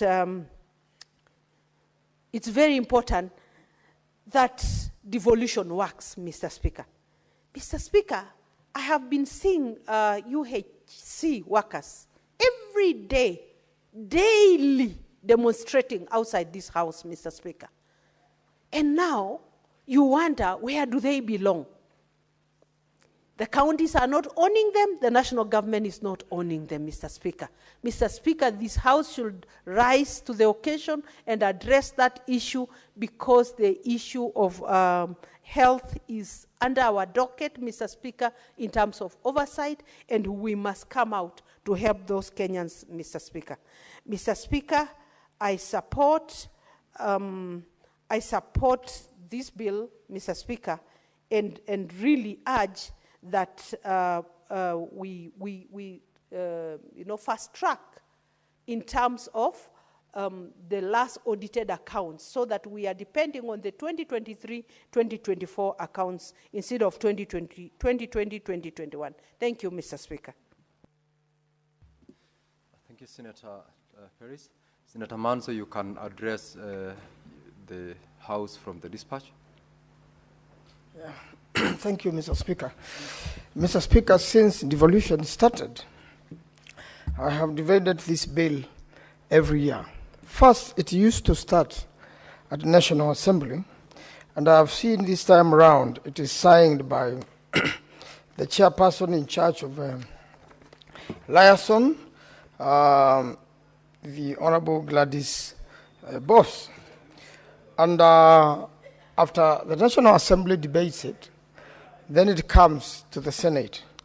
But in one way or another, the decision has already been made at the National Assembly, and when it comes here, is a debate whereby we may not change a lot. A lot of times, we have tried to change or increase the revenues or the monies going to the county, and a lot of times it is difficult. If you look at the current Division of Revenue Bill of 2024-2025, and under this particular one, which you do this year, the next year, you realize the last year one, money was actually reduced. And what we were bargaining for last year is what now has been awarded, 4 or 5 billion for the counties. Mr. Speaker, devolution is in our constitution. It's a sure tool to develop the counties. It's the best way one can get to the grassroots. And our biggest role here, Mr. Speaker, is to support devolution as a Senate and make sure that devolution works. Mr. Speaker, there are national functions, as Honorable Peris Tobiko, my neighbor, said. There are national functions and county functions. If you look at the national functions, there are things we should really invest in. Kenyans waste a lot of time on the road accidents, And by now, Mr. Speaker, we should be having a dual carriage to Mombasa. At some point, the Americans were to do it, and they negotiated a very good deal.